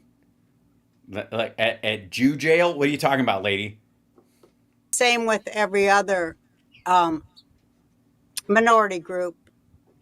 The black leadership has to turn in the blacks for money to put in their pockets. I don't. All right. I guess we should have known we were in trouble when he asked for an explanation of Chrislam from her. Is it just me, or is this getting worse? I feel like if this conversation goes on any longer, I'm gonna smell burnt toast. To the Hispanics, so do the women. Even though they outnumber us men. Sure, okay. Like to protect. Turn in the ladies. The status quo. But the Chrislam is not the status quo. There isn't a. This would be a new thing. So is the plan for Chrislam to sort of Why are you asking her questions? Why are you feeding this? Just have her committed and move on.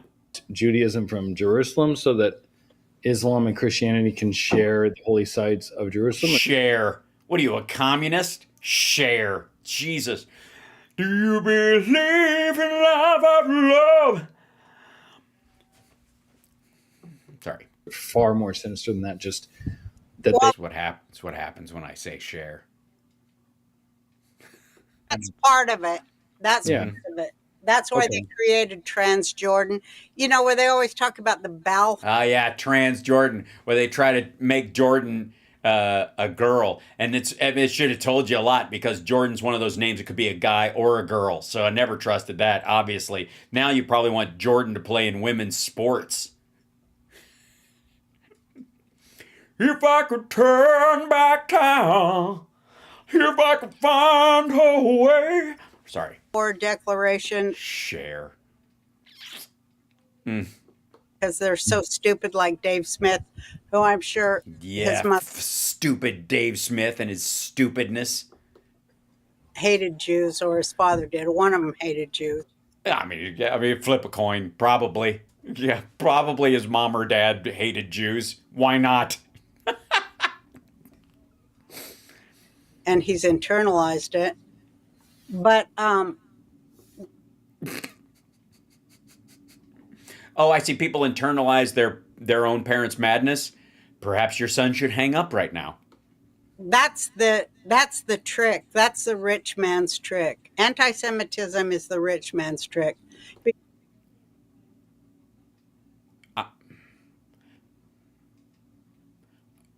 Don't maggots think that Jews are the people with money? And never mind. I don't know. Why am I trying to figure this out? What's wrong with me? Because it always ends in the destruction of Christian democracies. What Christian democracies, asshole? This is the only one. Honest to God, like the beginnings of these, like they still exist. Like, I guess technically speaking, now anyways, Germany and France, maybe Spain might count because they're democracies for all practical purposes and are Christic in their root, sure. I mean, the UK is a monarchy, even though they do elect people, it's still a monarchy, so fuck that noise. Canada is kind of, a tip of the hat and a nod to monarchy because they technically are subjects to the crown, but they operate as a regular democracy for the most part. So does the United States. Fuck are you talking about? And why would Christian democracies, as long as they're nice to the Jews? Yeah, and they usually are. They usually are. Usually.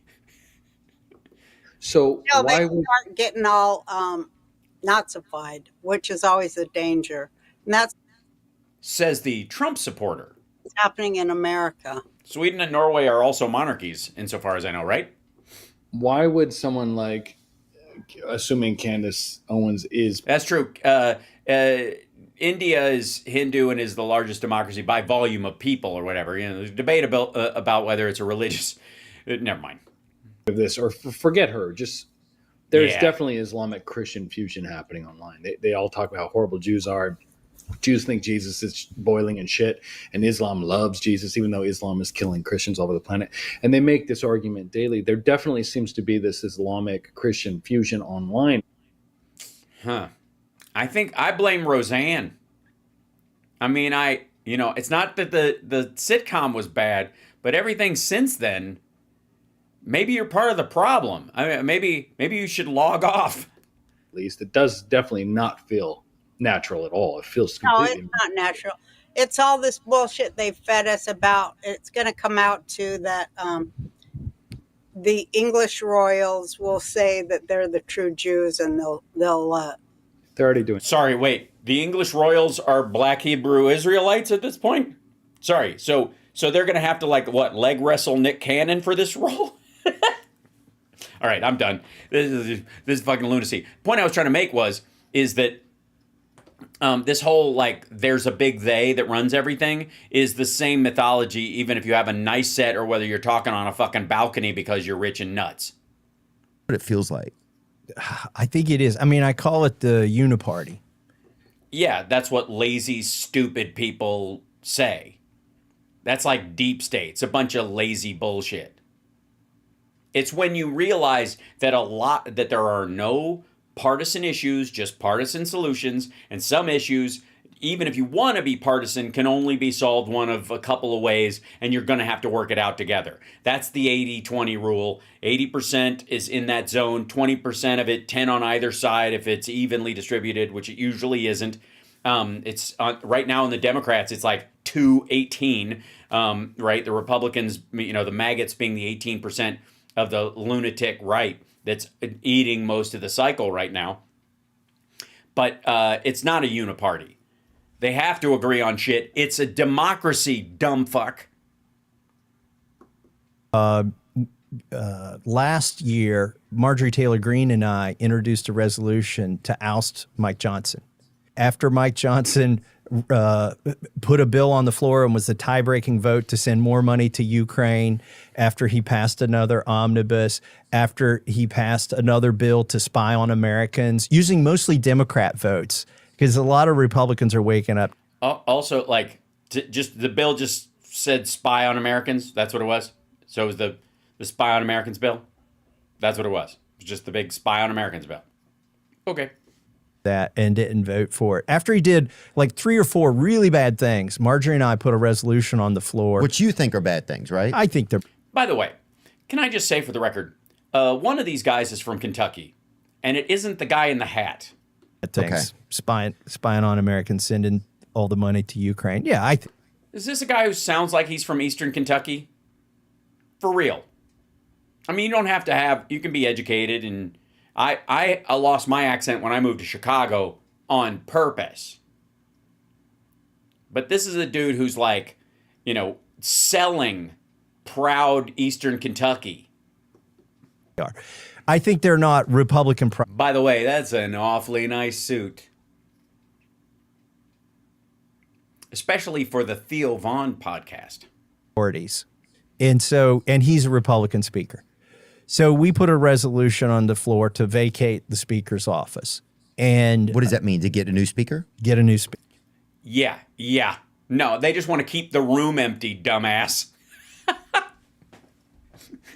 Does that mean get a new one? No, actually it doesn't, technically. It just means get rid of the one you have. You have to get a new one, but it doesn't.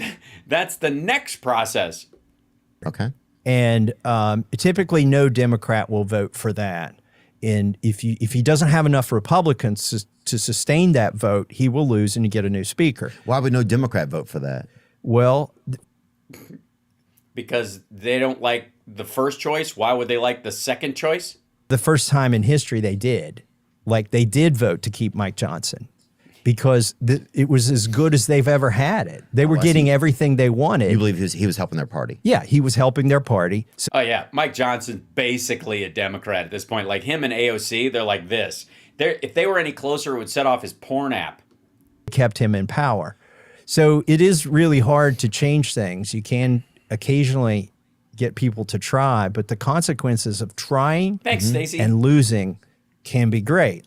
They call up all the lobbyists and say, quit giving money to that member of Congress. They'll call up donors in your district. They'll call up constituents and have constituents call you up. Or the new thing recently is to fund.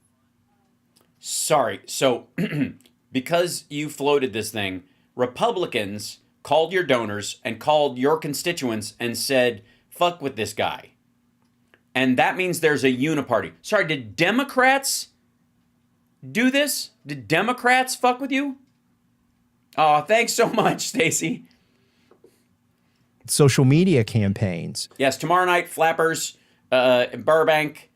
Lovely. Good times.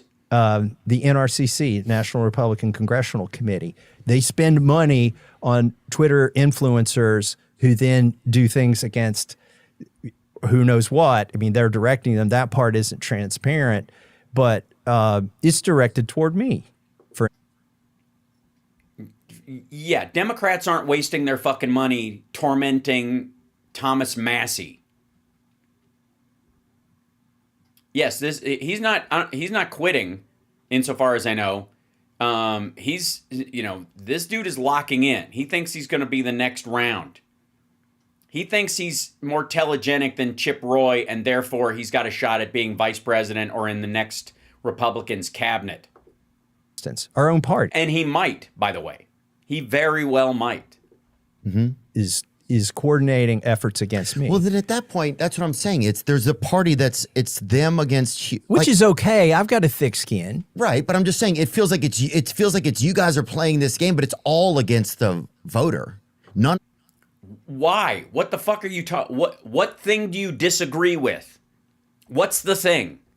What bill are they passing? What are they doing that the Democrats are on board for, or that they voted for, that you're against? Yeah. Yes, Peaks Mill is near Elkhorn Creek. That is true. It's actually on Elkhorn Creek. Or the voter anymore. It doesn't, you know what I'm saying? It's like, yeah. I went to Elkhorn Middle School. Feels like, I don't know. It just feels like it's the voter. Hey, asshole. I don't know why this. I don't care what it fucking feels like. What is it? Fuck your feelings. Think about it for a fucking second. God damn. This is so aggravating. It's the politicians, and it just starts to feel really, really scary for sure. Have you thought about becoming an independent, or is that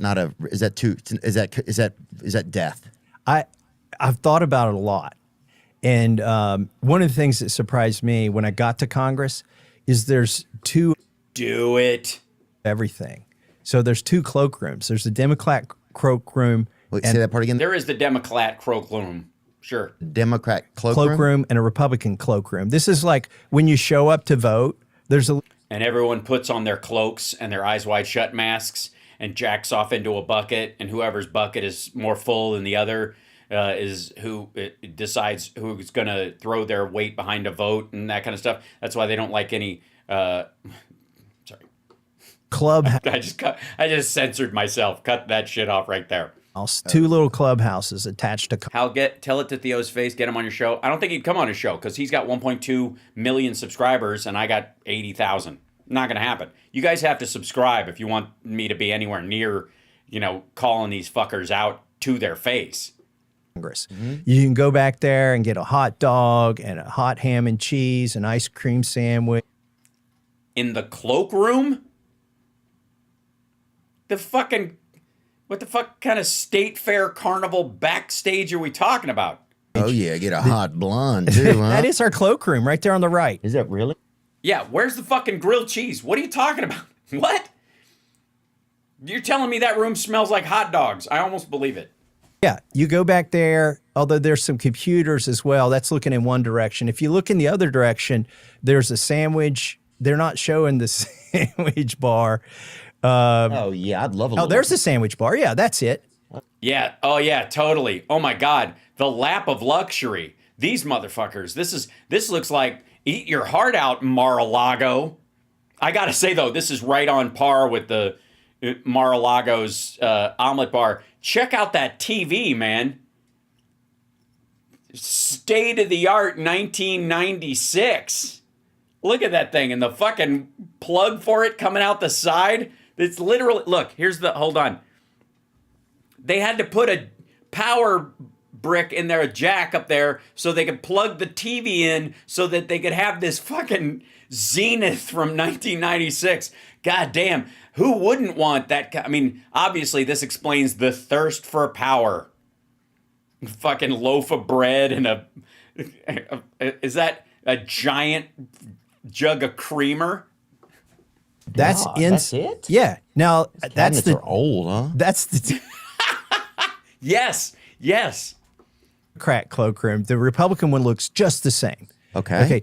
But here's the Give me a thing. little more. How would you know? What are you doing in the Democratic cloakroom, man? What's going on there? What the fuck's going on with that? How do you even justify? What kind of deals are you making? That explains a lot. I'm just saying that explains a lot. Della, huh? There's only 2 cloakrooms. Right. But I guess whoever you caucus with, you could go into theirs, or you could just get a snack across the fucking hall. Also, where are the cloaks? So if you were truly independent and you came to Congress, there'd be nowhere to get a hot dog or to call. People go in there and call their lobbyist friends, like during votes. Okay, first of all, skip the hot dogs. They're full of nitrates and toxins and poisons. It's not a good idea. The kind of things that can fall into an industrial sausage press, besides, animal lips and bug excrement. If you haven't seen Dragnet, what's wrong with you? Secondly, I'm sorry, that's the sales point for not being an independent? By the way, you don't think independents can just go to their fucking office, I guess?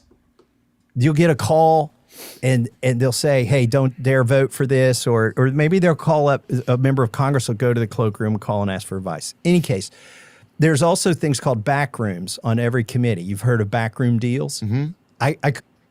Yeah. We have. Believe it. When I got to Congress, people are using the word back room because there are back rooms behind the committee rooms where you go back and do your huddle. But there's only 2 huddles. There's the Democrat huddle and the Republican huddle, and there's only 2 back rooms. Mm-hmm. Well, if you're an independent and there aren't enough to warrant a room, who the fuck would you be huddling with? Queers folk back rooms, very different. Or maybe it isn't. I don't know.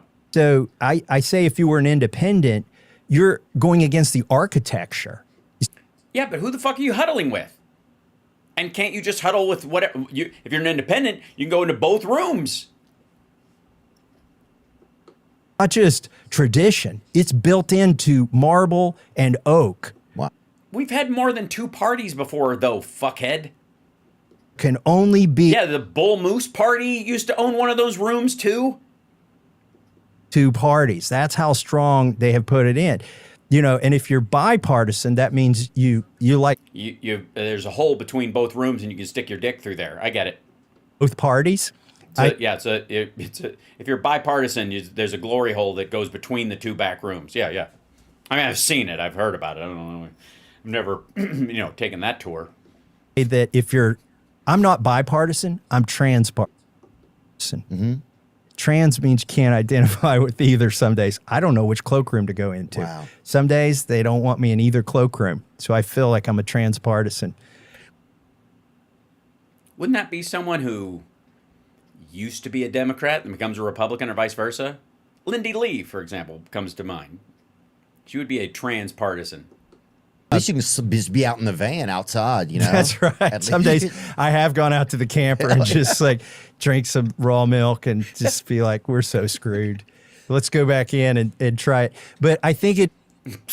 Yeah, that's what everybody... That's the sign of a sane person. Just go out to a camper in the parking lot and drink some, I guess, hot raw milk. It's hard. It would be really hard to have an independent party. Mm-hmm.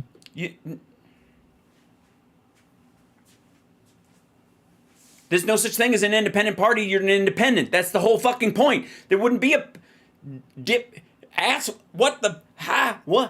wouldn't. The whole point of being independent is not being dependent on a party at all. You wouldn't be in either. What the shit? Ugh. Or to get elected as an independent. I think. Yes. Yeah, that's what he's talking about. But never forget this. There's really like 6 parties up there in D.C. Oh, well, then there's 3 parties per room. This is starting to sound very Diddy.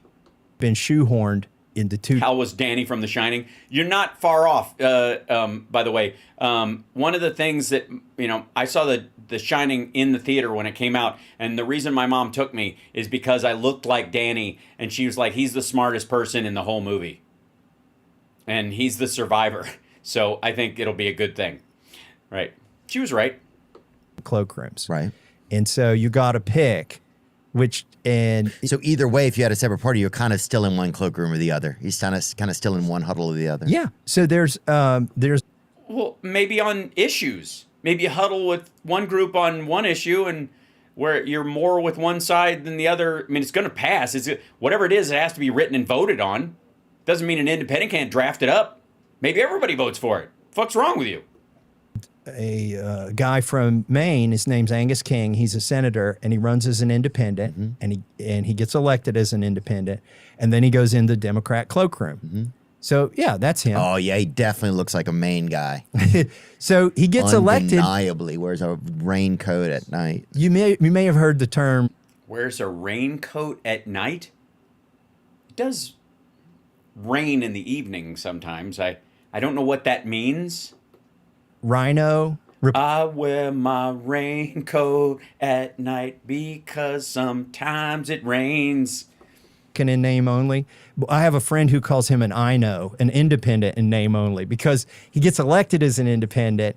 And Bernie Sanders did this too. And then caucuses with the Democrats. Yeah, but they also run like south of the leadership sometimes. And Angus King isn't a lock Democrat. It's just the Republicans don't offer anything that's even remotely bipartisan most of the time. Did your mom get you a big wheel? Big wheel. Who the fuck are you gonna ride a big wheel on gravel roads? That's adorable. Hal, are you a socialist? Yes or no? Of course I'm not a socialist. I'm a Democrat. I believe in democracy. Why don't you ask me if we should elect the tooth fairy while you're at it? I like my political and economic systems tried and tested. You're not one of those folks that thinks that Social Security is socialism, do you? You do realize that's just democratic taxation, right? Same thing with Medicare, Medicaid, NASA, fire departments. No, I'm not a socialist. No. I would, no, I'm not a social democrat either. I don't know what the fuck that even means. I believe that the will of the people should be able to choose where their taxes go to. That's what I believe. Libraries aren't socialist either. They are a result of democratic taxation. You know how I know? Because monarchies have libraries. Just not everybody can go, and there are only a few of them. Public libraries are a choice of democratic taxation.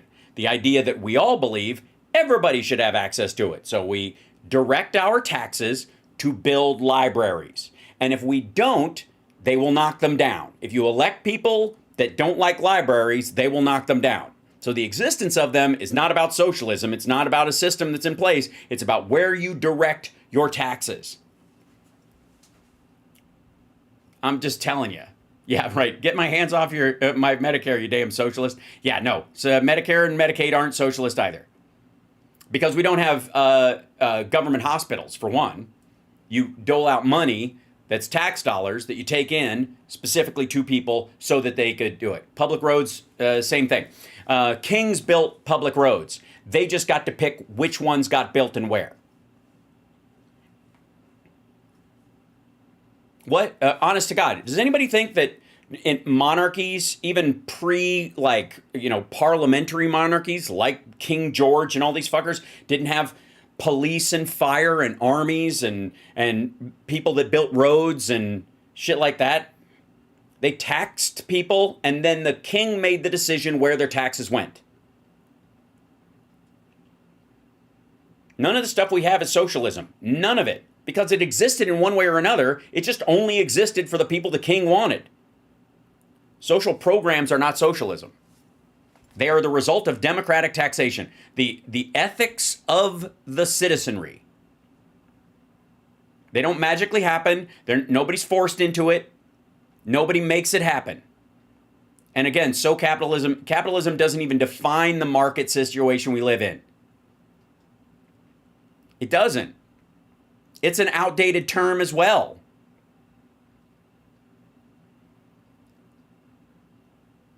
Right? Which is called, wait for it, what? Fucking Romans, mate. Right, yeah. What have the Romans ever done for us besides, the aqueduct? Peace? Oh, peace. Shut up. Say when capitalism is democratized economy. Yeah, that's basically what the idea is. But capitalism is just the wrong title. Because capitalism, as most people look at it, is robber baronism. Most people associate the term capitalism with robber baronism, meaning people who have collected this money, then they dole it out as like fiefdoms of their own, monarchies within industry. And it's just not how it works. 56 to 1 good socialist country. Canada's not a socialist country either. The electorate of that country, just like the UK, chose to pay for a public health system with their tax dollars. They do not force anyone to become a doctor and, a percentage of them. They don't create government hospitals that people are forced to go to. That would be socialism. It just isn't. And again, the problem is, more people will defend the words than they will actually defend the programs. This is why we're in this shit right now. You do realize this. If people had cheered the creation of these programs as much as they are decrying the end of them when Trump tears them apart, we wouldn't be in this fucking problem right now. But because there's a tendency to I either want socialism or I want communism or I want capitalism, and these labels have to fit whatever the fuck is going on, you're not allowed to be happy about the ACA or S-chip or fucking SNAP or these things, because they are a mixture of the things. And so the political people who, the subsidy, the subset of the subset of the subset of the subset that talks about this shit is, it doesn't fit the label they insist on it. So we all either have to agree on their label, which does not fit what the fuck is going on. Roads don't count either. Roads, again, democratic taxation. We chose to have a highway system. We chose to elect people that would create a highway system with our tax dollars, and we continued to fund it with our tax dollars through our representative government. It's just dumb. People will fight for the word socialist more than they'll fight for Medicare and Medicaid. It's fucking lame. Humanism is a personality game. The term socialism isn't used to create a Pavlovian response to voters. We need to think creatively. Yeah. I mean, I think it is created to create a Pavlovian response, or at least it has been bent into that in the same way that Republicans tore apart the word liberal after a while. Now you got people like Dave Rubin calling themselves classical liberalists. How you don't know shit about socialist countries? Name me one.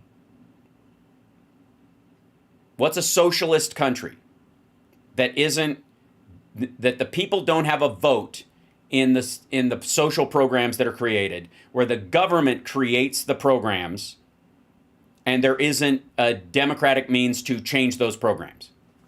I'll wait. Don't say Norway. Don't say the Netherlands. Don't say Sweden, because you'd be wrong. Canada also. You'd be wrong. Are you a digital creator? A lot of people call themselves that. No. I am HAL Sparks, and I HAL Sparks like nobody else HAL Sparks is. I don't know. Religion is socialism? No, it isn't.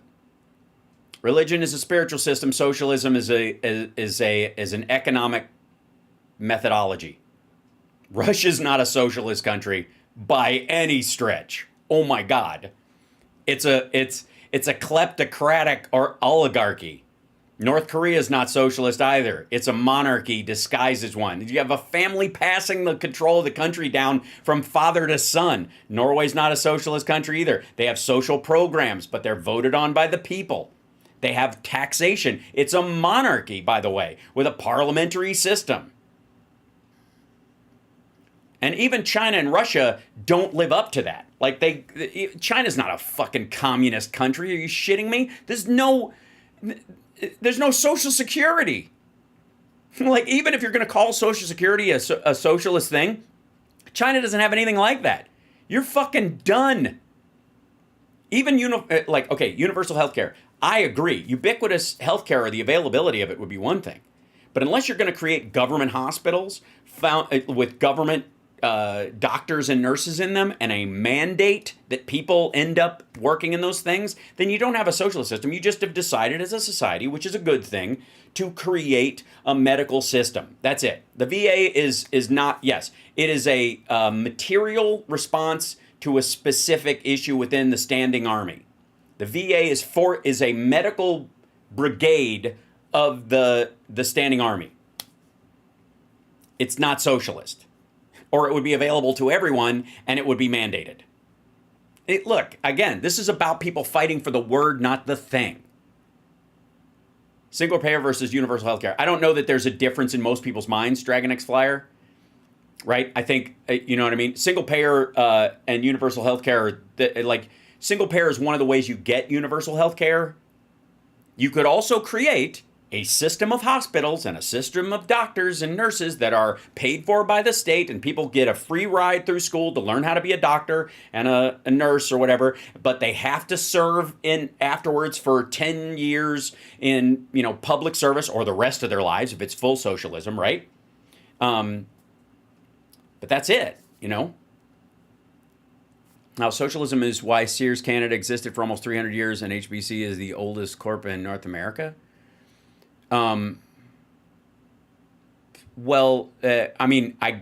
Sears Canada is a company store. I don't know. I meant they use the term socialism to create a Pavlovian response. These labels are not helping. I agree.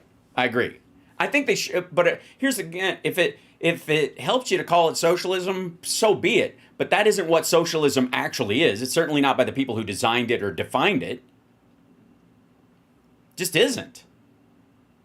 Socialism is a pathway to communism, and the idea is that ultimately the government, which is not chosen as representative by the people, it is a mandated group. Either you're forced to work in government for a while, or whoever muscles their way to the top runs the communist regime. Period. Cuba's a wreck. That's what Cuba is. And it runs entirely on like a black market. That's the other thing too. If you have these things, if you have socialism and communism, whatever, you can't also go, well, it sits on top of a giant black market that keeps the whole thing afloat that's capitalist. It's just the worst kind of capitalist, like gangster capitalism. Like, that's not a good selling point for socialism or communism, I would think, right? The government owns the means of production. Yes, that's directly communism, right?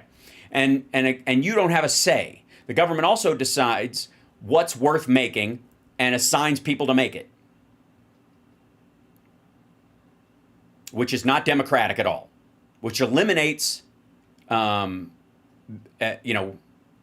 democracy entirely. Hail, hail, Fredonia, land of the brave and free. Who's asking about my booty?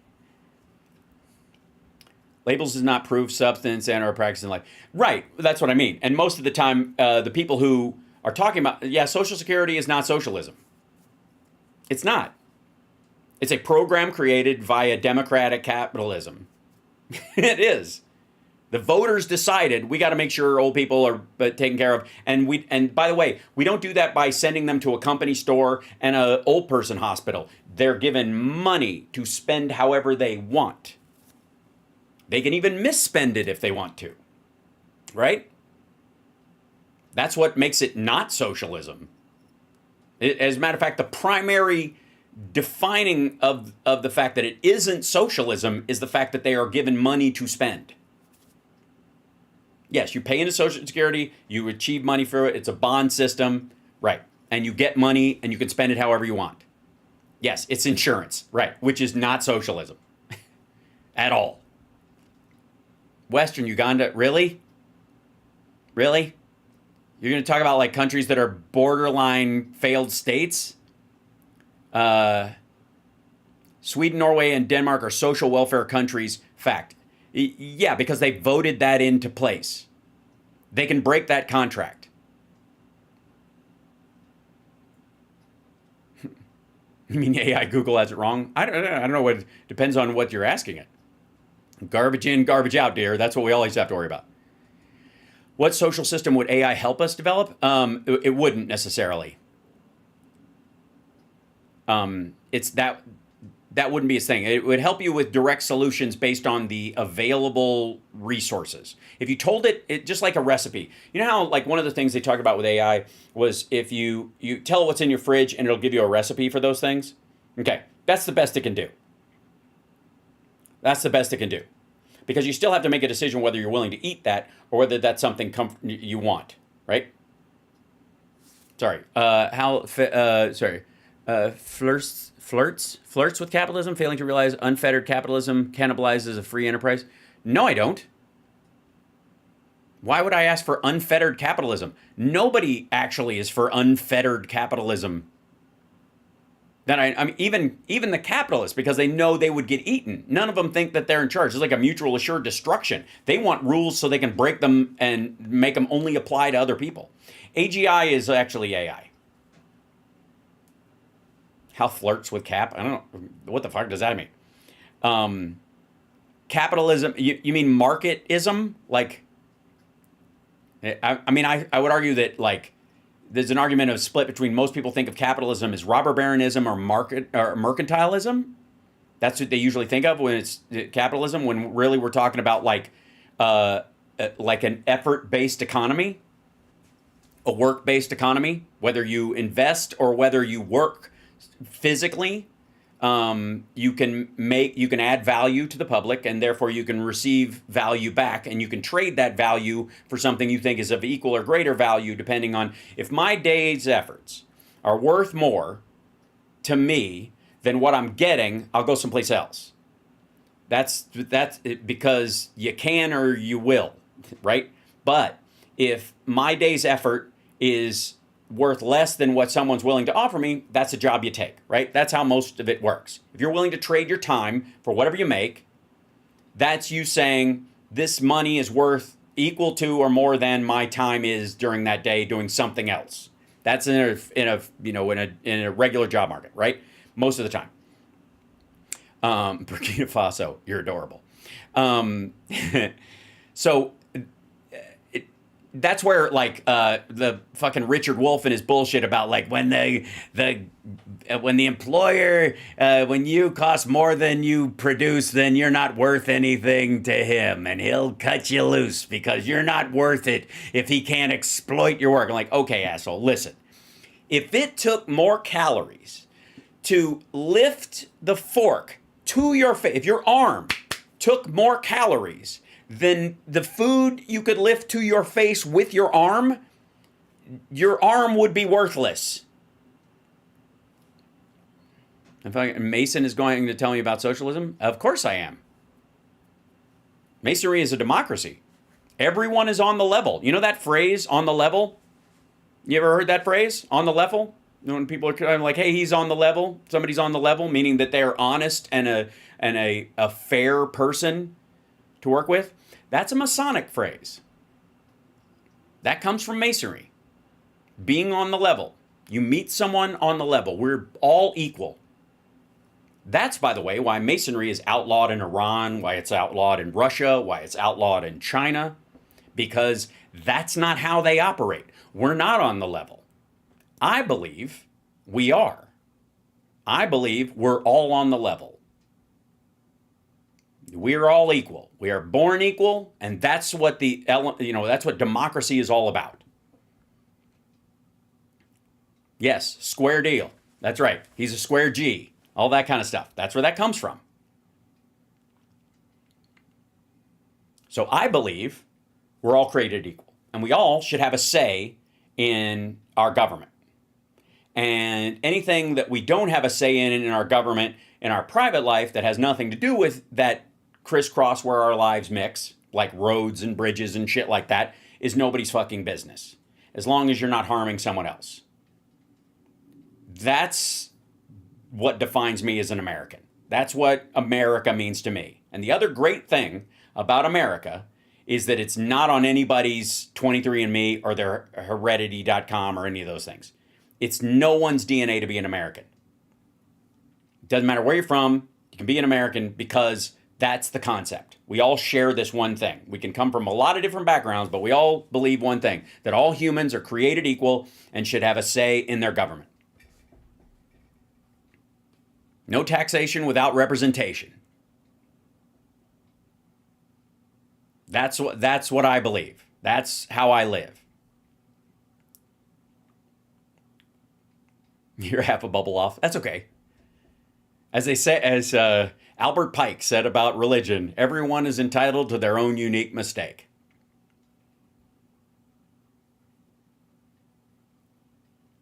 So again, I think people will defend. And let's see, are there Masons? Are the Masons what resulted from the Knights Templar? There's an argument about that. I would say so. I would say that there's a bridge off of a couple of organizations that fought back against monarchies, and Templars were one of them. I think the idea is that they came from one thing is the problem. It actually came from a multitude of things, including the labor movement. The Masonic, that's why Freemasons, a free and accepted Mason, was a Mason that could leave the employ of a monarch and go work on their own. They couldn't be forced to use their intellect at building great structures against their will.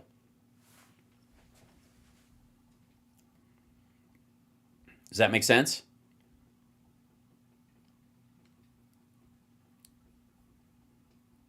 Yeah, when Superman says, truth, justice, and the American way is all people are created equal. Everyone on this planet is equal. There are no magic families. There are no magic rocks. There's no country or ground or stretch of ground that is magical and more important to God or the Creator or eternity than any other. And the sooner we all realize that, it won't matter that that's what the spread of democracy really means. That's what's important about the spread of democracy. Is because everybody should be able to have a say. Now, I got news for you. Some people don't want to have a say. Whether they have come to that through abuse or cultural experience or whatever, or they're just scared, or they're stupid or gullible or whatever, they've decided, I'd rather have somebody just run shit. I don't want to have a say in it. Even if it comes for me one day, I don't care. I just don't want to have to think about it. And those people will create places on the planet that, like North Korea and like Iran and shit like that. And that's what they want. Right? Until they don't.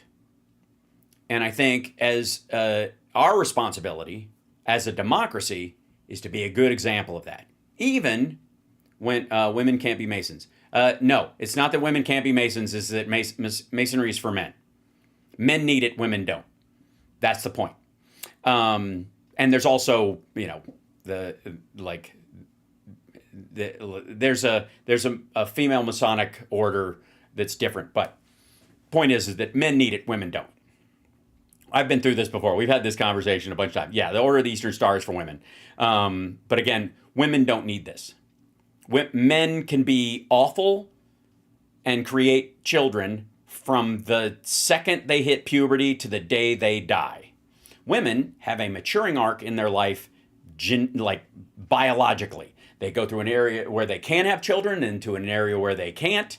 They go through a physical arc of strength, but they don't immediately, once they turn 15, go, holy shit, I can punch a hole in this wall. It's different. And men need more shaping because of that, because without it, they become Donald Trump. Does that make sense? men need to be crafted because they have accidental power from puberty. Right? Does that make sense, at least? Some generalized term? By the way, don't get me wrong. There's a lot of awful women out there who do terrible things. Don't get me wrong. But there are a lot fewer of them. So that the reason Masonry exists is for men to teach other men not to be monsters.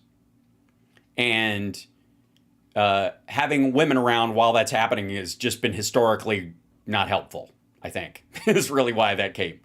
Women need something, but it ain't that. Right.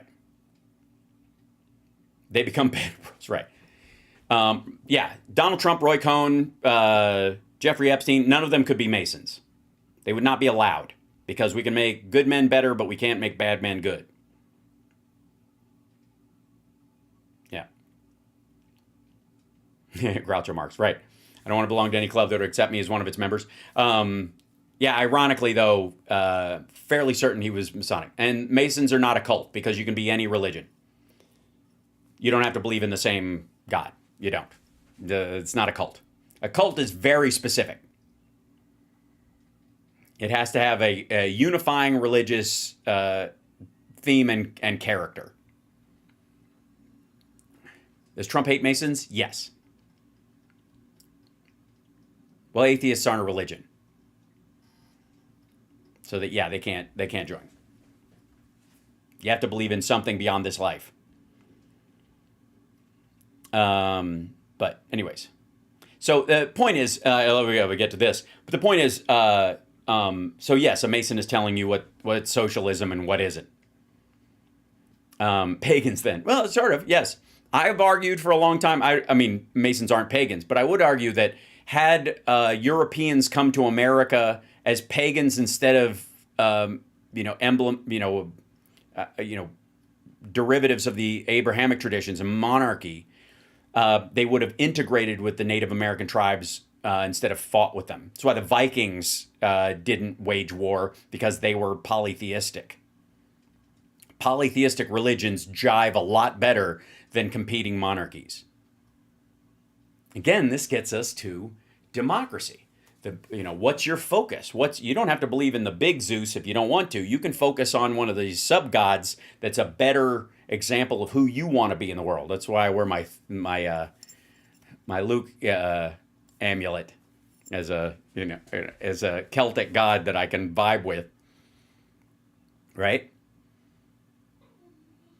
Da Vinci inspired Freemasons. Well, and they were inspired. All the great scientists, arguably, were and inspired them. Yeah, the Vikings definitely fit in. They had sex with the Asians that came across the frozen tundra, and basically that's where the native tribes came from. That mix. That's why there's all this European DNA and all the natives that are here. That's why, again, the Zoroastrians were the problem, right? That was the beginning. Although I will say the Zoroastrians gave us Freddie Mercury, so yeah, they obviously they're worth it just for that reason. If the Zoroastrianism existed only to give us Freddie Mercury, it would have been worth it. Just asking, was it Truman? Truman was the reason I finally joined. Yeah. Someone who charges for Masonry? No, right. Who's allowed to charge for Masonry? I guess. I seen that HAL on your neck gave you away as a 32nd degree Mason. Yeah, this isn't part of Masonry. This is just my own thing. Yeah, the Zoroasters, they believed in they were the first monarchical god. Ahura Mazda was the first known monarchical god. And a lot of the religions stemmed off of that, the Abrahamic religions especially. But the problem with the monarchical god, is that it doesn't allow for variance, and life is very murky. Say Socrates as well, sure. I think it was I was thinking of the immortal words of Socrates, who said, "I drank what?"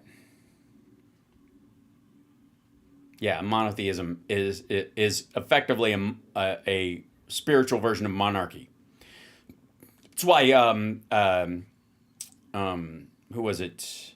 Well, a lot of the Native American tribes that sided with the British against the colonies believed that the chief system was a lot closer to a monarchy, and so they believed that they could kind of create kingdoms across from each other, right? And that the idea for reservations came as an idea of like a split of land of victory over the colonies. Yeah.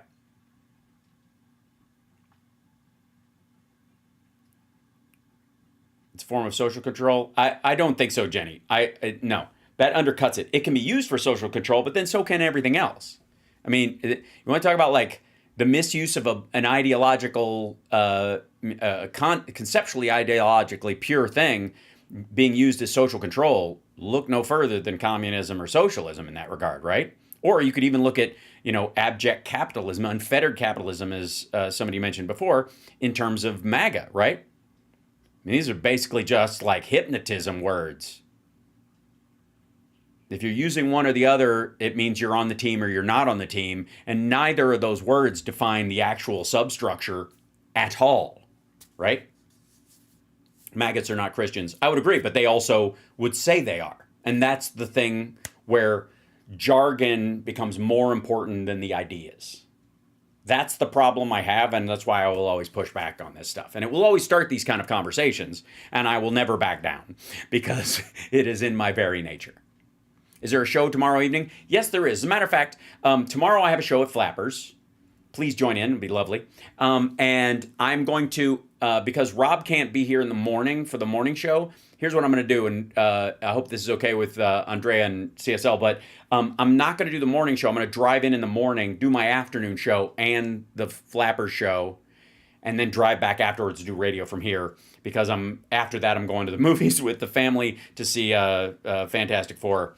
And I've got limited time, and I've still got a show out of town, so I'm trying to use my time as best I can. So there. Does the church not exert control over the masses, or didn't it at one time? No, it didn't. They gave that control. That's why the Romans turned into the Catholic Church effectively. It's like it was a lot easier to have people browbeat themselves than to beat them yourself. And so but it's still only as strong as your ability to convince them.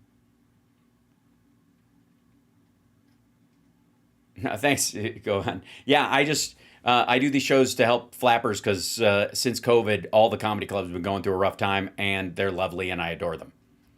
Did you enjoy Superman? I did. I thought there wasn't enough Clark Kent for it.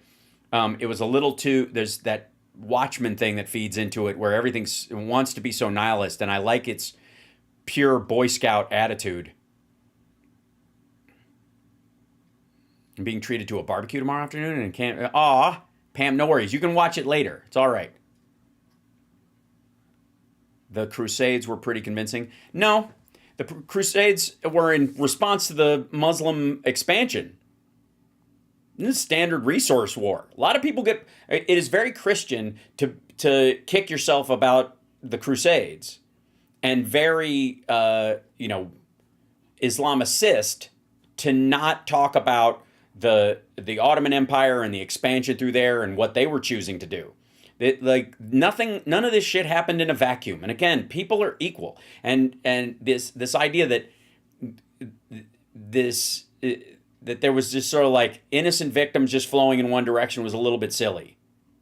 Again, the word slave comes from Slavic because the Mongols came down because they were expanding at the time. Why were they expanding? There was an argument that they were worried about Alexander and the Romans spreading up through the southeast. Crusades were evil. Great. Was the Muslim expansion at the time evil? What it did to women in the area, right? Was there a response to this? Again, you can overreact in that response, but did it happen in a vacuum? No.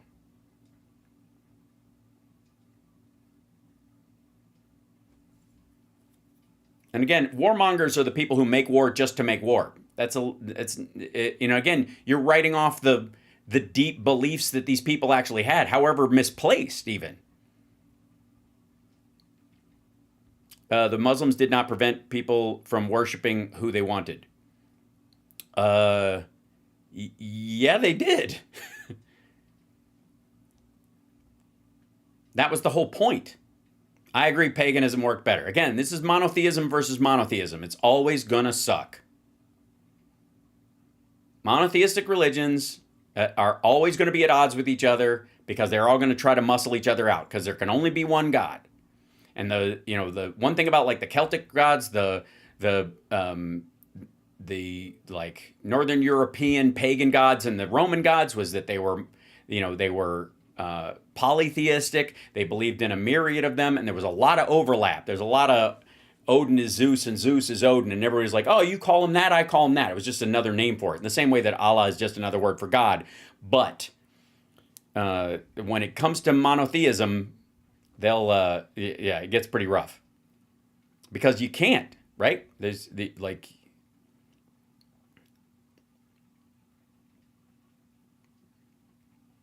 and you'll see a YouTube cover band Saturday night. That's amazing.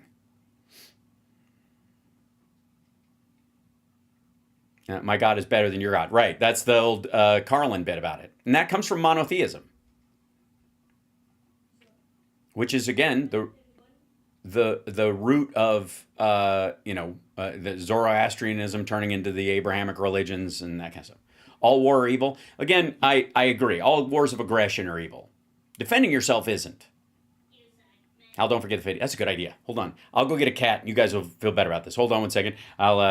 I should have, I have that oops screen that comes up. I should do one where I should have a screen that comes up where like I'm going to get a cat. But in the meantime, hold on one second. Talk, and we're not Ozzy. All right, exactly. Again, I would argue Ozzy was a gospel singer. Talk amongst yourselves. Be right back. I'm going to see if I can dig up a cat.